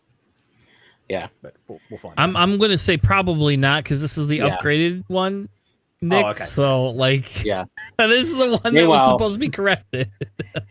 Now, it would be a weird mistake to make. Yeah, that wouldn't make any sense. Now, the one that definitely has a hull upgrade here, Dark Curse with 4 hull, and it reads while you defend, the attacker's dice cannot be modified. This is a better Midnight, basically. You don't need that target lock requirement to like stop the mods on your defender, and this can put some hurt. Yeah, and this has 4 hull too. Yeah, this is the one that has the whole upgrade on so it. Does Maul Mythal. Mm-hmm. All right, so there is Deslin, you're right. I guess I missed that Dark Curse when that stream happened. Hold on, I gotta go back up. Yeah, see, Backstabber doesn't have that extra hull though. Okay. It's not strictly a better Midnight because Midnight also works on attack. That's true. But yeah, it's an I-6 TIE fighter. There you go. With an extra hull. You're there. We hear you. I wonder if this is how this would run when you start adding in all the other like TIE Swarm pilots like Iden or Howl Runner to help with those passive mods, how much more effective these ships would be. Stop. Yeah. Damn it, we don't need they need all right, Howl Runner's going up to 4 points. There you go. This is ruining X-Wing. Killing me. It's not free anymore. Yes. Man. Yeah, it's weird having it at I-6. It's like it's not an interceptor. Like you don't get that much benefit from the I-6, but yeah, I don't know. It's weird. It's cool. If they thought TIEs had 4 hull and this changes back to 3 hull, I don't know. I don't know what like. I'm sorry. Like I'll be a little critical of that. Like I'm sorry. Like that's pretty bad. Like on one card, okay, but not every fucking card, man. No, I don't think it's a mistake. I don't. The reason I don't think it's a mistake is because then why was Dorsal Turret 3 red dice? It doesn't make sense either. Well, that was specifically called out as a misprint, but having them change the hull value on it gets around the Benj card of hull upgrade that cannot be added onto a ship. So this is their way of adding on that extra health on it and getting around the whole Benj hull upgrade for standard play. So that's why they're specifically doing it like this and not actually writing out on this. Otherwise, imagine the word salad on all of these cards with hull upgrade and shield upgrade. All right, can I point out then, like, okay, I'm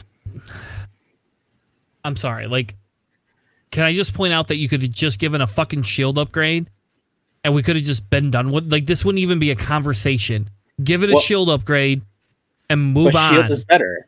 Shield upgrade is better though. Dude, whatever, man. We're talking 2 fucking loadout points. Like, okay. I'm sorry. But the thing is that this is more susceptible to crits, right? Whatever. Having the extra hull upgrade is just more crits that can be added onto the ship, which makes it more susceptible to that. A shield upgrade is strictly a better health that's added onto this particular ship. I'm not going one way or another, Ben, but in their world, it's worth 2 fucking loadout points. Two loadout points. That's what they're telling you it's worth. That's the first thing. Second thing is we have TIE SFs with 3 hull and a shield. And they're a little, like, unless they're going to cost this stupid Dark Curse at 2 points, which if they do, like, fuck you guys. Like, I'm sorry. Like, this is a 4-point ship right here. You know? Yeah. I agree with you from a balance point of view, but canonically, TIE fighters, no shield, no life support. Like, I think that would be pushing it too far if it isn't like that. Then why not just give a charge base that says you may cancel one face down damage card? Because just give it transparent. Yeah, that's clearly just a shield upgrade at that point. It's also needlessly complex. Like I know what you're saying. I think this is the cleanest way of doing it. As annoying as it is, I think this is right. Yeah, I agree with you. It's annoying. I'll say that. Okay, we're gonna move on because we could spend another half hour on semantics here. Yeah. So the following stream they went over the battles of Yavin scenario. It was a bit rough to watch if you're a player that likes to like play competitively like that, but the intention behind it was them trying to get newer players to play the scenario, and that was the feeling that they had over there. There were admittedly a ton of mistakes that they had on stream, but it was still good to see like the scenario play out like as a like kind of like a fun multiplayer match that they had on there for it. So they did reveal some of the condition cards that are added on for this particular scenario. So the whole scenario itself, the way it breaks down is that the rebellion has 9 turns to basically do the trench run and put in fire the proton torpedoes into the shaft, and you have to get at least 2 critical results in order for the Death Star to blow up and the rebels will win. The Empire, on the other hand, has to try to stop the rebels from doing that, either by killing them by gaining 35 points or making the time run out on the rebels, and that's their win condition. After turn 3, the Empire can deploy their reserve of ships that they have that they put aside at the beginning of the bat, and to help them deal with the rebel menace. The rebellion has something similar, but they have to actually go. They actually have to have a ship in the trench run area by turn 4 or later, and then the ship that goes into the trench gets assigned the attack run condition card, which is listed here on it. Basically, they now are while they're inside of the trench, they get an additional attack die if they're getting shot at from a ship that's outside of the trench, and they get an additional defense die while they're being shot at by an enemy that's outside the trench, and they're basically trying to make it across the trench to deliver their payload. They also have their reinforcements, which gets assigned the Yahoo condition, which we got to see there. Yahoo! Exactly. And that's where they deployed their Rebel Han to come in and try to help them out. And it seemed pretty fun. I would like to see how this is played out with people who are actually a little more familiar with the game and are a little more precise with their movements and stuff, because it felt a little disjointed during the presentation. But it did seem like it's a fun variant to play, a fun scenario to play for the game. Yeah, and if we have enough of the rules in after Gen Con happens, we will try to simulate this game. Oh yeah, so look, absolutely. All I'm gonna say, and this is personal, fuck scenario play. Why? This is the second scenario that I don't get to play in. I'm a scum player. I don't get to destroy the Death Star. I don't. What was the first one? There's the Death Star and I'm sorry, the Battle of Yavin. I can't play in the Battle of Yavin. I can't play in Assault on Coruscant. Okay. I can't do anything. Well, we're getting there. They announced the Children of Mandalore. That's coming out. That's scum. Okay, so that might what be happens? scum versus scum too. What happens with the Children of Mandalore? Do you know? We don't know yet. No. Oh, so we have canon scenarios of shit that happened in movies, but we can't have bounty hunters in that. You know what? Done. I must have missed the part of episode 4 where Boba Fett came in and, helped. Boba Fett is not the only ship that scum has, JJ. All right. At least we're not getting the Kessel Run or something, right? Like Empire versus Scum that way. I mean, look, I'll take a Kessel Run scenario. I can fly Han in the Falcon. It at least makes sense. Let's do it. Thank you. You are welcome on this show anytime, sir. I appreciate Nick, you're replacing JJ. That's what's happening. JJ. I'm in. Nick JJ has to either give up the Giants hat next week or let Nick come stream with us. I gotta go. All right, let's keep moving. So the next one is Siege of Coruscant. I don't know why my title didn't line up. I will tell you, this is a pretty amazing piece here. It'd be a little bit better if the droid was the opposite way, shooting the arc, but that's just my opinion. Yeah, absolutely. They actually finally credited their artist. His name is Preston Stone, who did the artwork for all of these scenario packs that they presented on there.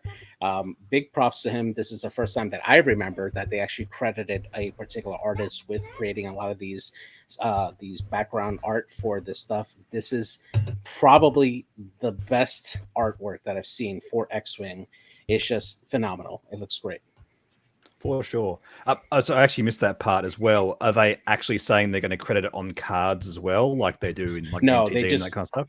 They did not. They just credit him by name during the battle we have in Scenario Turn. Yeah, but still, for them to even mention him by name like that, that was great, because that's the first time I've ever seen it. FFG had never done anything like that, so it's a good practice. And as I said, like Wizards do it with Magic all the time, and it's a fundamental part of that game. There's no reason why it couldn't be part of this game too. Yeah. All right, so. I don't know, man. We're so far in. Look at this. So okay, so we're gonna there's just so many things that they released. I don't know, it's crazy here. So there's a new ion weapon that they gave. Yes. That's a cannon. They gave the cannons back to the Adas. Crazy, and right? It was actually really interesting how they're implementing this, because they added for some of the Jedi Starfighters, they added a version of the ESK title for the V-Wing onto the Jedi Starfighters, and it makes them proc the ion ability a lot more reliable. So you're essentially able to convert your crits a lot more easier into ion whenever you're attacking, which makes it a lot more useful, specifically in this scenario, which you're going against droids, which do not want to get ion in the first place. So taking a look at Shock T, another thing that they introduced was the Born for this ship ability, which is specifically for the clones. And we'll see a version of that later on. So Shock T being able to get more value out of those clones with the purple coordinate action on her bar, and making more use out of it. Yeah, if you think about it, right, it's the it's them changing that God, what's that upgrade? Battle meditation upgrade, right? Yeah, that's kind of what it is, and saying, well, it doesn't have to be force carriers anymore. It now can be clone carriers, and I actually like that. I do kind of like that quite a bit. Yeah, especially because you have to choose one or the other. You can't just have an upgrade that does both. Yeah.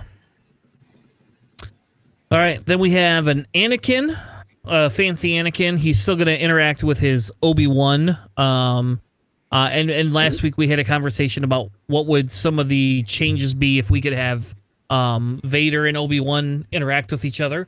Go back and listen to last week's episode if you want to hear that piece of it. Right? That was a fun little tangent you all didn't expect. And this is a brand new Anakin too, because this one here, his ability no longer interacts with stress. This allows that ship to spend a force after you complete your maneuver to perform a barrel action. So it's a different ability than the previous Ada Anakin. And then the intuitive controls as well allows you to do a purple barrel or boost as well, which is pretty similar to pretty much the exact same what they had for the previous one. But yeah, it's really interesting that they changed his ability now just for the reposition piece of it. So this could essentially allow the Adas to double reposition once during the system phase and another after you move, and then still get a focus or a target lock as you need.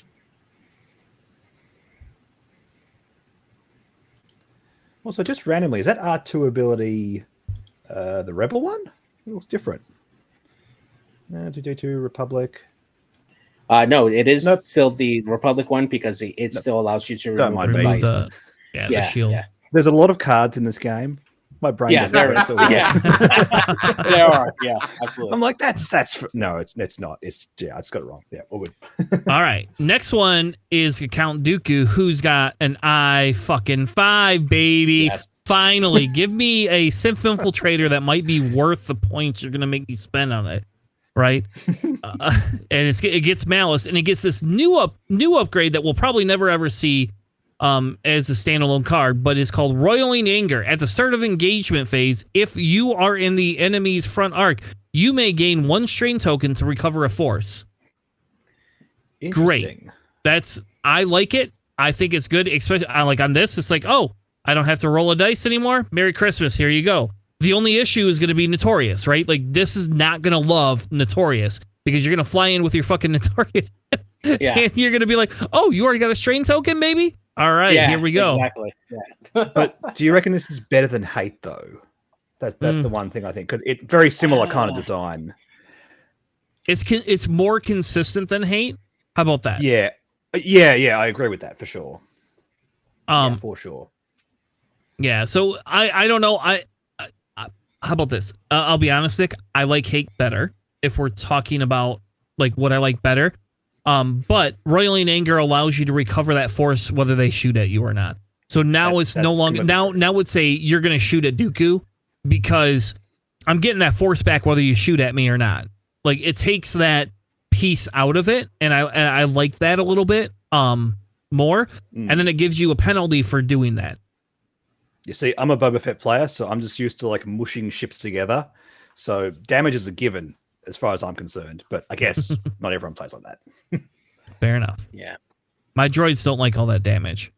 I like to be mushed together, but I like to spend my calculates to prevent you from killing me. So yeah, that's what K2B4 is for.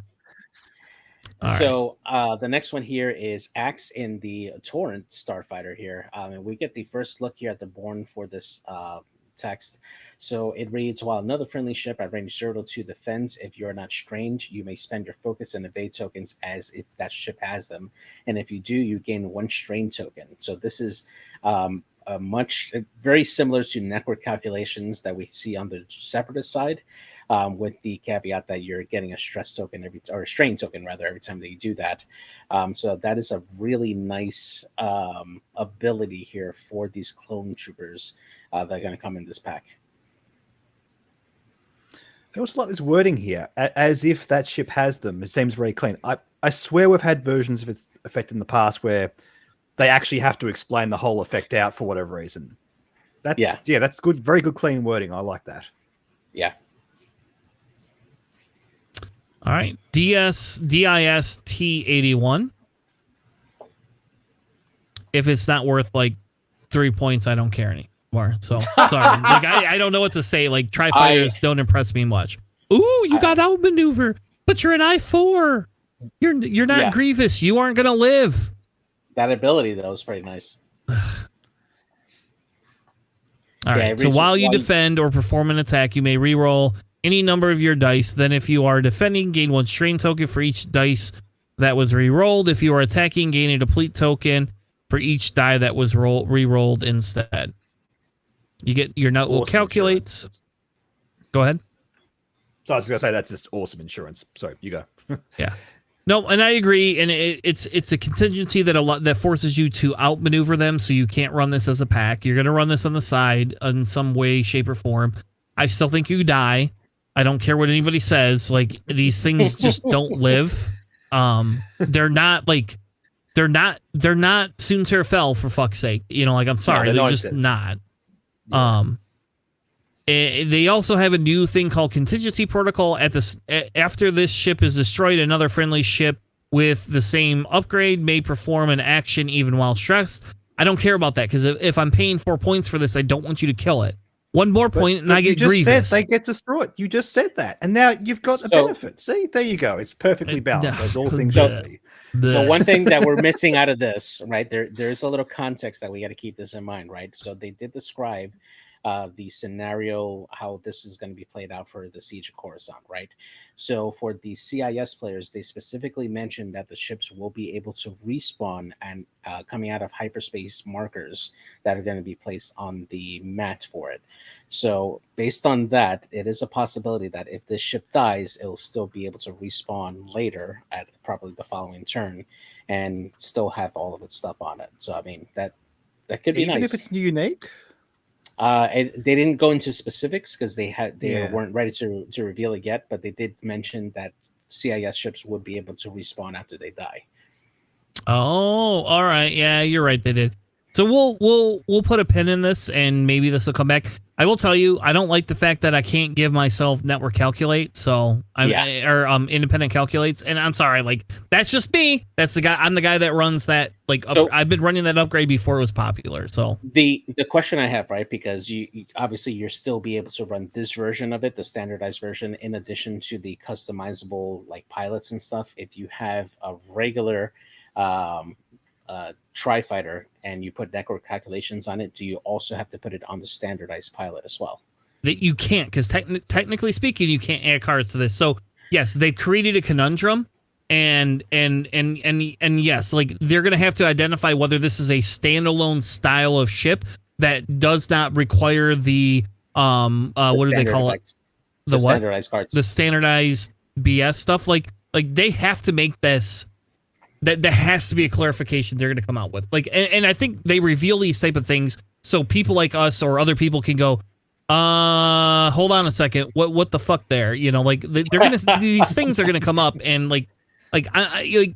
yeah, I don't know, like, because again, I run independent calculate over network calculate, not all the time. I didn't last week with Nickel City, but I do run it quite a bit, and I do enjoy my independent calculates a lot.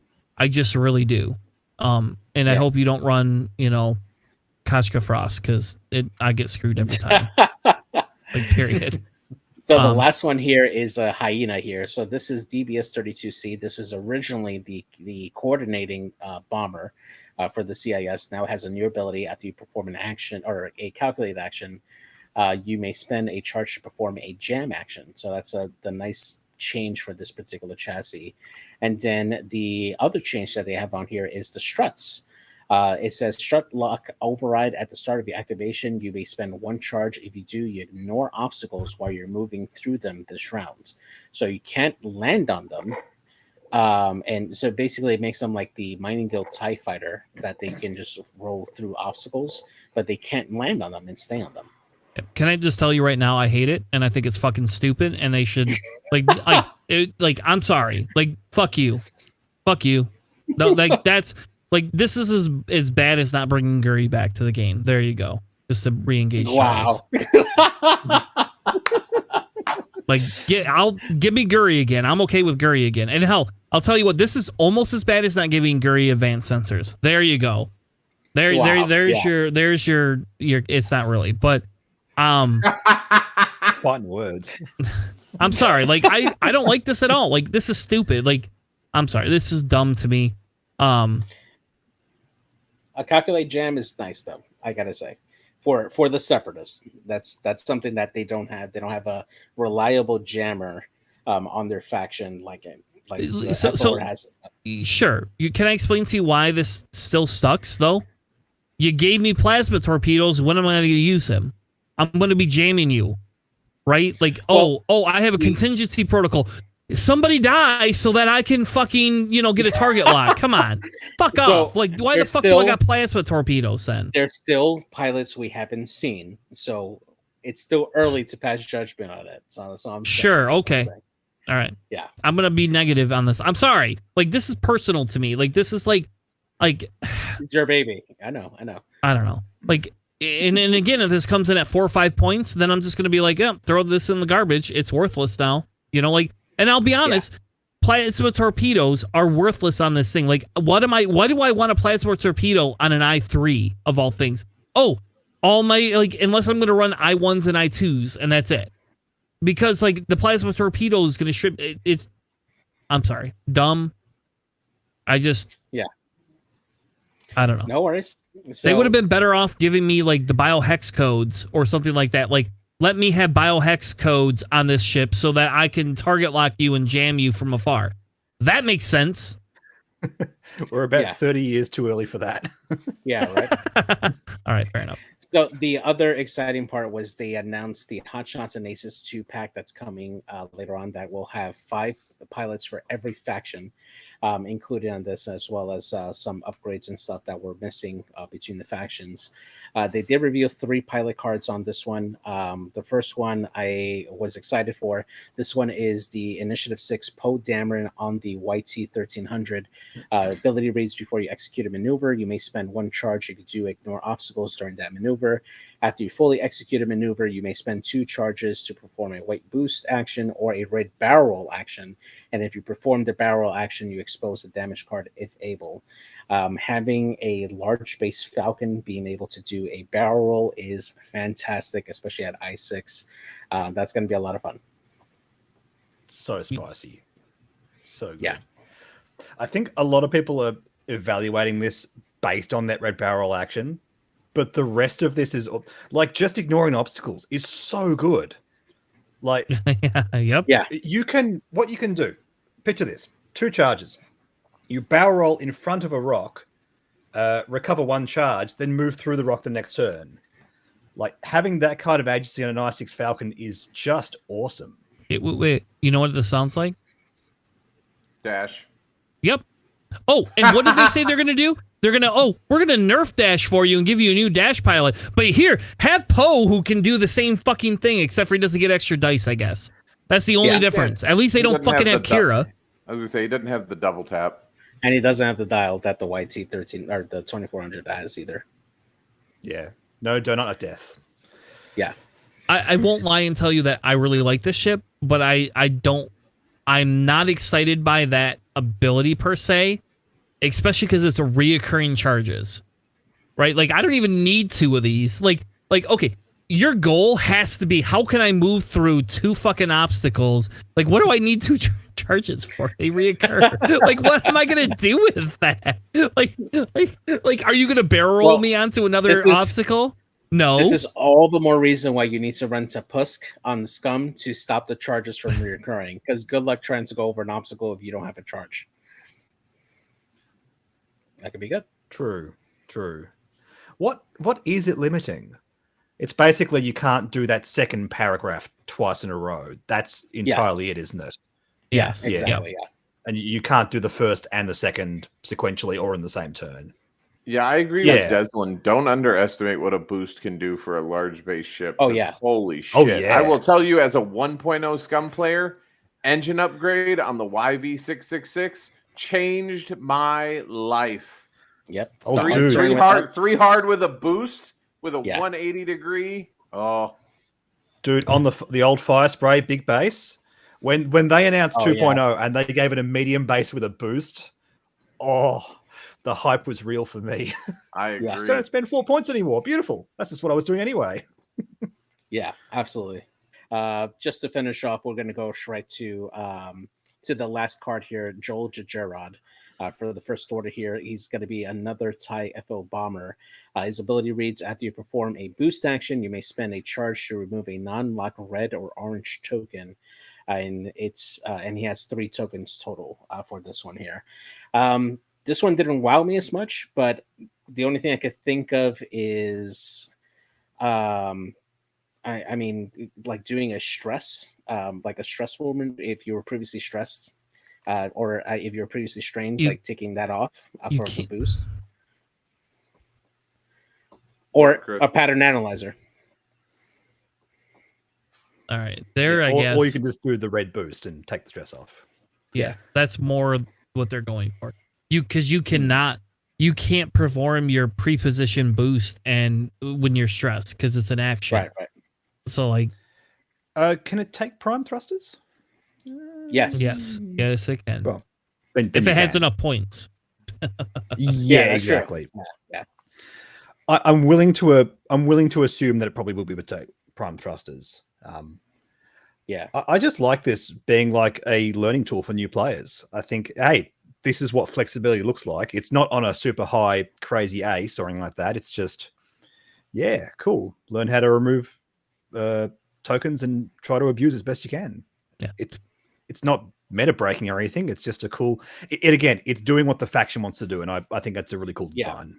Yeah, absolutely. I do think when they talk about the non-lock red or orange token, right? Like, so there is that piece where you could have a strain token not perform a blue maneuver and remove it too, right? So like there is other pieces to this that could be positive. Or how about this? You launch your electro-chafe missiles, haven't done your boost action, fly through them and remove your jam token. Did you just bookend this podcast?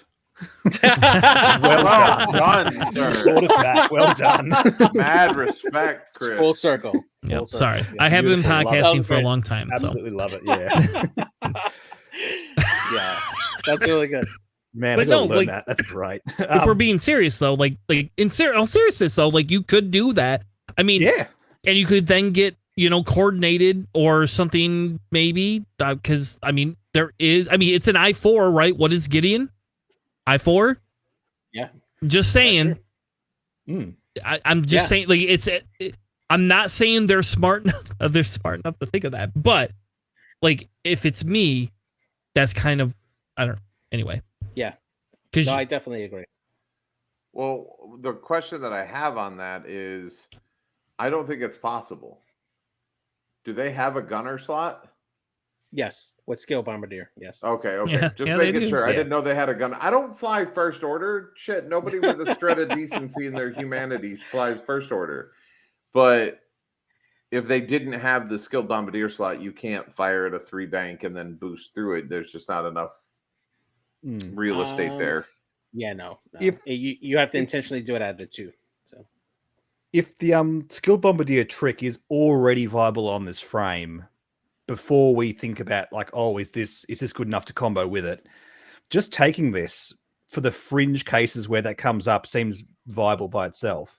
It's not like it's a hard build around. This ability is just good anyway. Sure.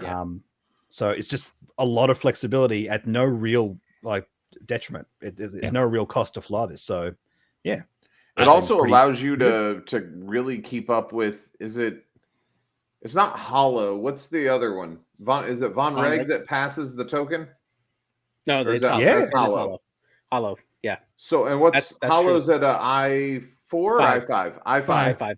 So you move him, boost to get a red token or do whatever you need to do, spend the charge to remove it, and then Hollow can keep up with Hollow and just be a consistent place for Hollow to pass a token to just keep Hollow up, and then you're shedding that token. It's almost like a first order version of what people were doing with what's the Republic, the Jedi that was like the special Plo Koon. Yeah, with Plo Koon, being able to like pull tokens off of people to keep them in the fight and not have to be stressed or jammed or anything like that. Wow. I didn't even think of that interaction. That's really good. Yeah, Hound. Yeah. Absolutely. Like Hound, like we haven't even talked about Hound, right? Like Hound is amazing. Yeah, he really is, especially when you can start comboing like 7 Fleet Gunner with the disabled tokens. And dedicated really and my God. Really does weapons disabled count as an orange token? Yes, it is. Yep. Yeah, totally. Are there any FOs that have slam? No, not right now. Not yet. Okay. Maybe soon. I was just like burnout thrusters. You burn out, then do your boost, get the weapons disabled token, kick off the weapons disabled token, and still be able to fire.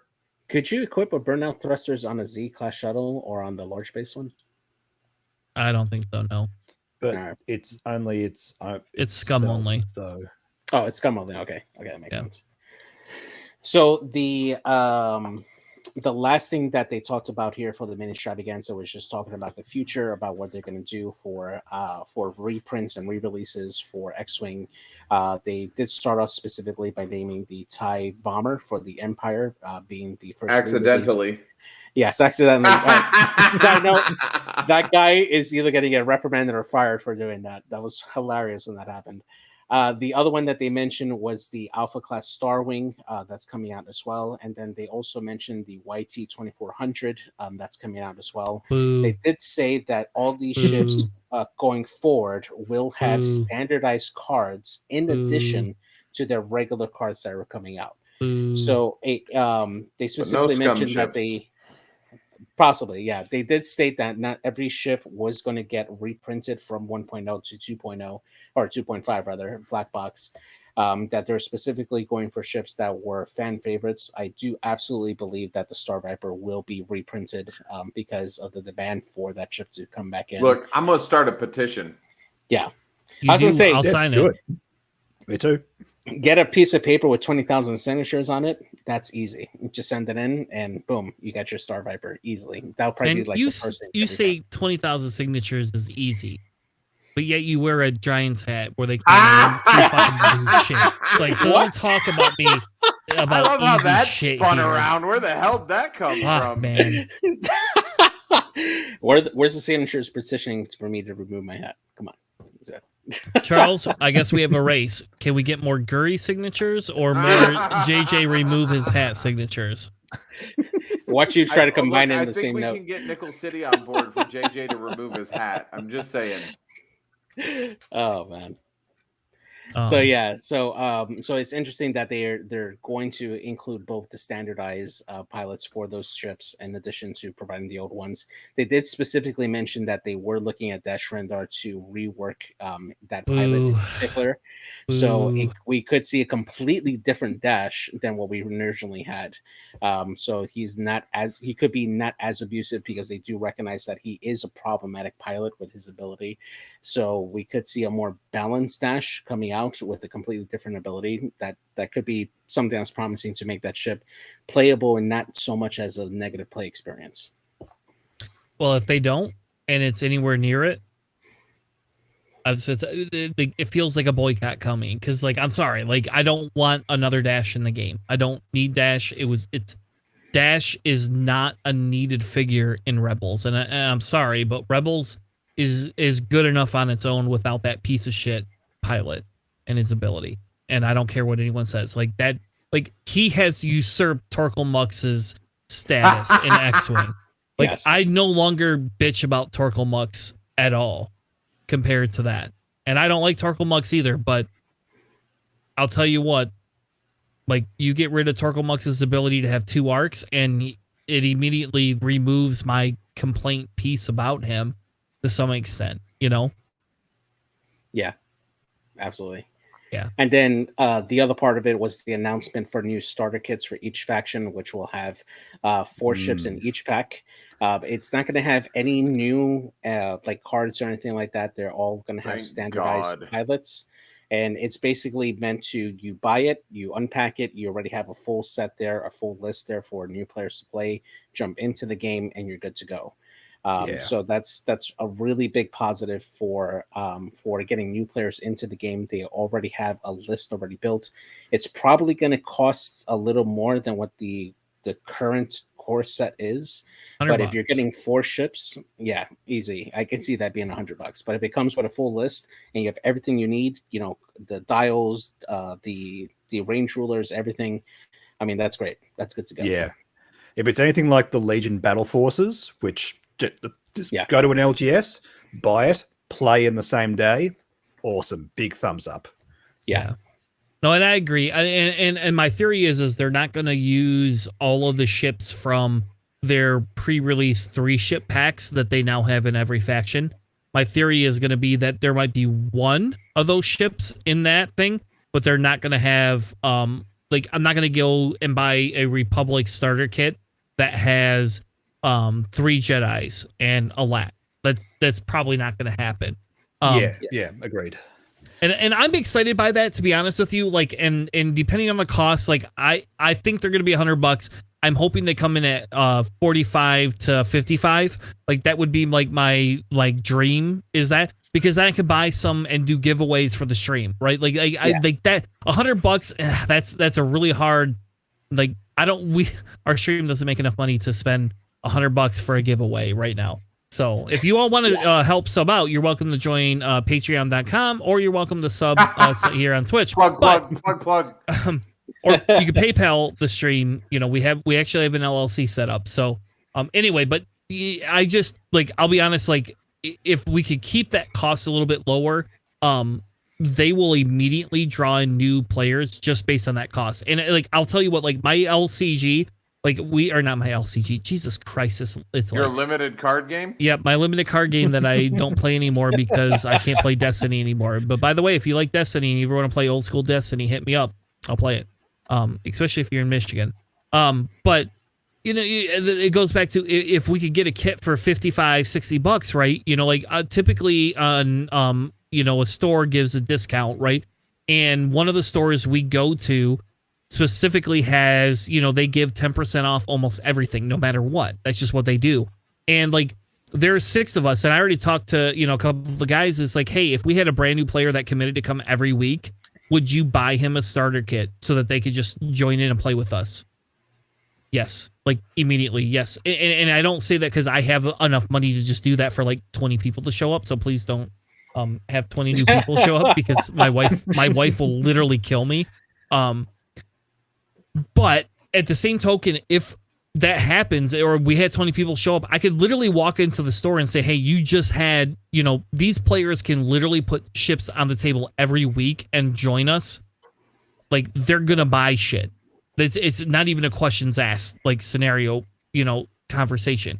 So if they can make the price point $45 to $55 or even $60 is probably fine.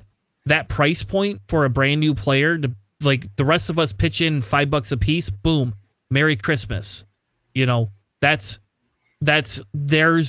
your come play with us thing. And you're going to get new players in the game instantaneously. So, long story short, I love the idea.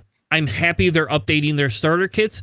And you know what this means? Unless AMG somehow loses the license, we ain't going to get no more new bloody starter kits for a long time. Thank God. And that means we're not going to get a fucking 3.0. That's what this means.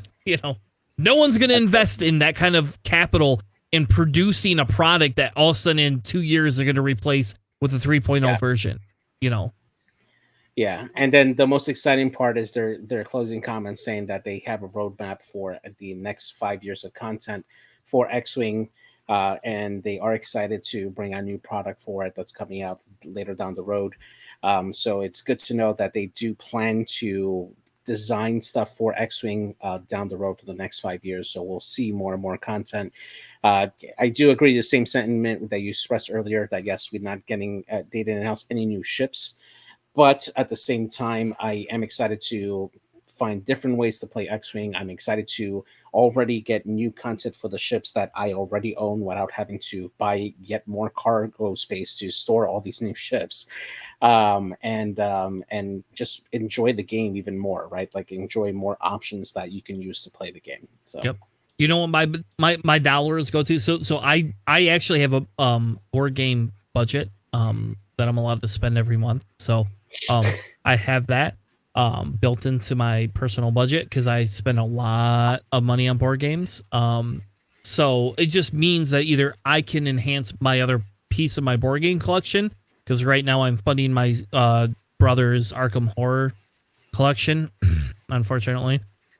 But it means I have the ability to spend a little bit of money on new players coming in and not feel bad about it, because it's like I'm getting somebody new into the game that I can play and mentor and have a good time with. And to me, that's exciting.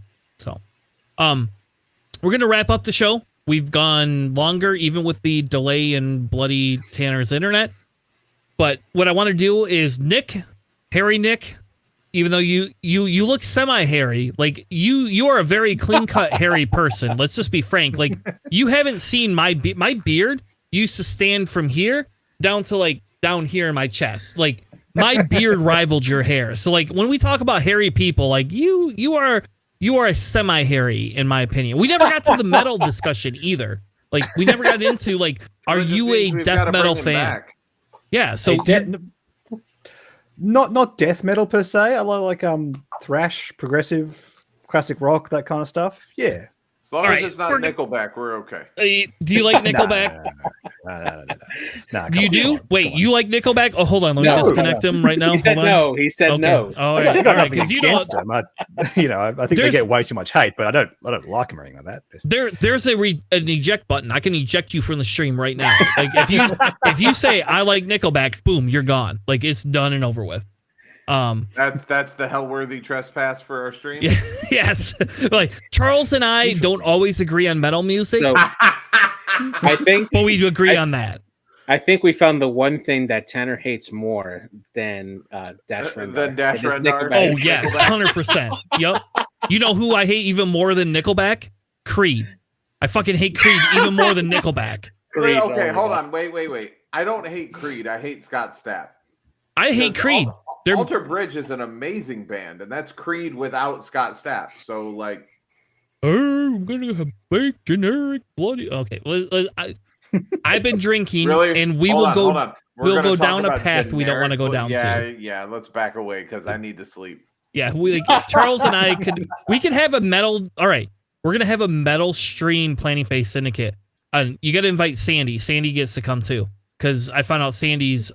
They are a big metalhead. Like we talked after our stream the other day for like a half hour about new bands. So just saying. Nice. Anyway, long story short, to closing the episode out 3 minutes later, Nick, where the fuck can people find you? What do you do, and why should they hang out with you? YouTube.com/HairyNick. I think that hyperlink still works. Just search for Hairy Nick on YouTube. I do videos on the YouTube. I talk about X-Wing, theory crafting, list building, all that kind of fun stuff. Also, you can find me on all relevant socials, Facebook, Reddit. There's one more, Twitter. Just Hairy Nick. There's Hairy Nick on all of them. For some unknown reason, I managed to get that domain, which is awesome. Yeah, come hang out. Come chat about X-Wing with me. I've also got my own Patreon, all that kind of stuff. If you're interested in that, head over to the YouTube channel. It's all there. JJ knows. He's nodding. I can see him. Yeah. JJ's donated more money to them than he has to us. There you go. Look at that. Look at that, baby. All right. Nick, thank you so much for joining us. It was a pleasure to have you on. It's a pleasure to have a legend of hair on the show. So, just saying. All right. With that being said, thank you all for joining us. We will be back with some XCC streams game this week. I will tell you, I'll be frank and tell you that right now, all of my availability just went through the air because my son's in the hospital. So I will be at the hospital for the next 3 days on and off. So I cannot guarantee I'll have XCC streams the first part of the week. JJ will be picking up the ones he can. And then I'm hoping to grab some at the end of the week as well. With that being said, we will always be back at next week, Sunday night, 9 p.m. Eastern, 100 UTC the next day. Join us live and have a great fucking time. Have a good night, and we'll see you next week, everyone. See ya.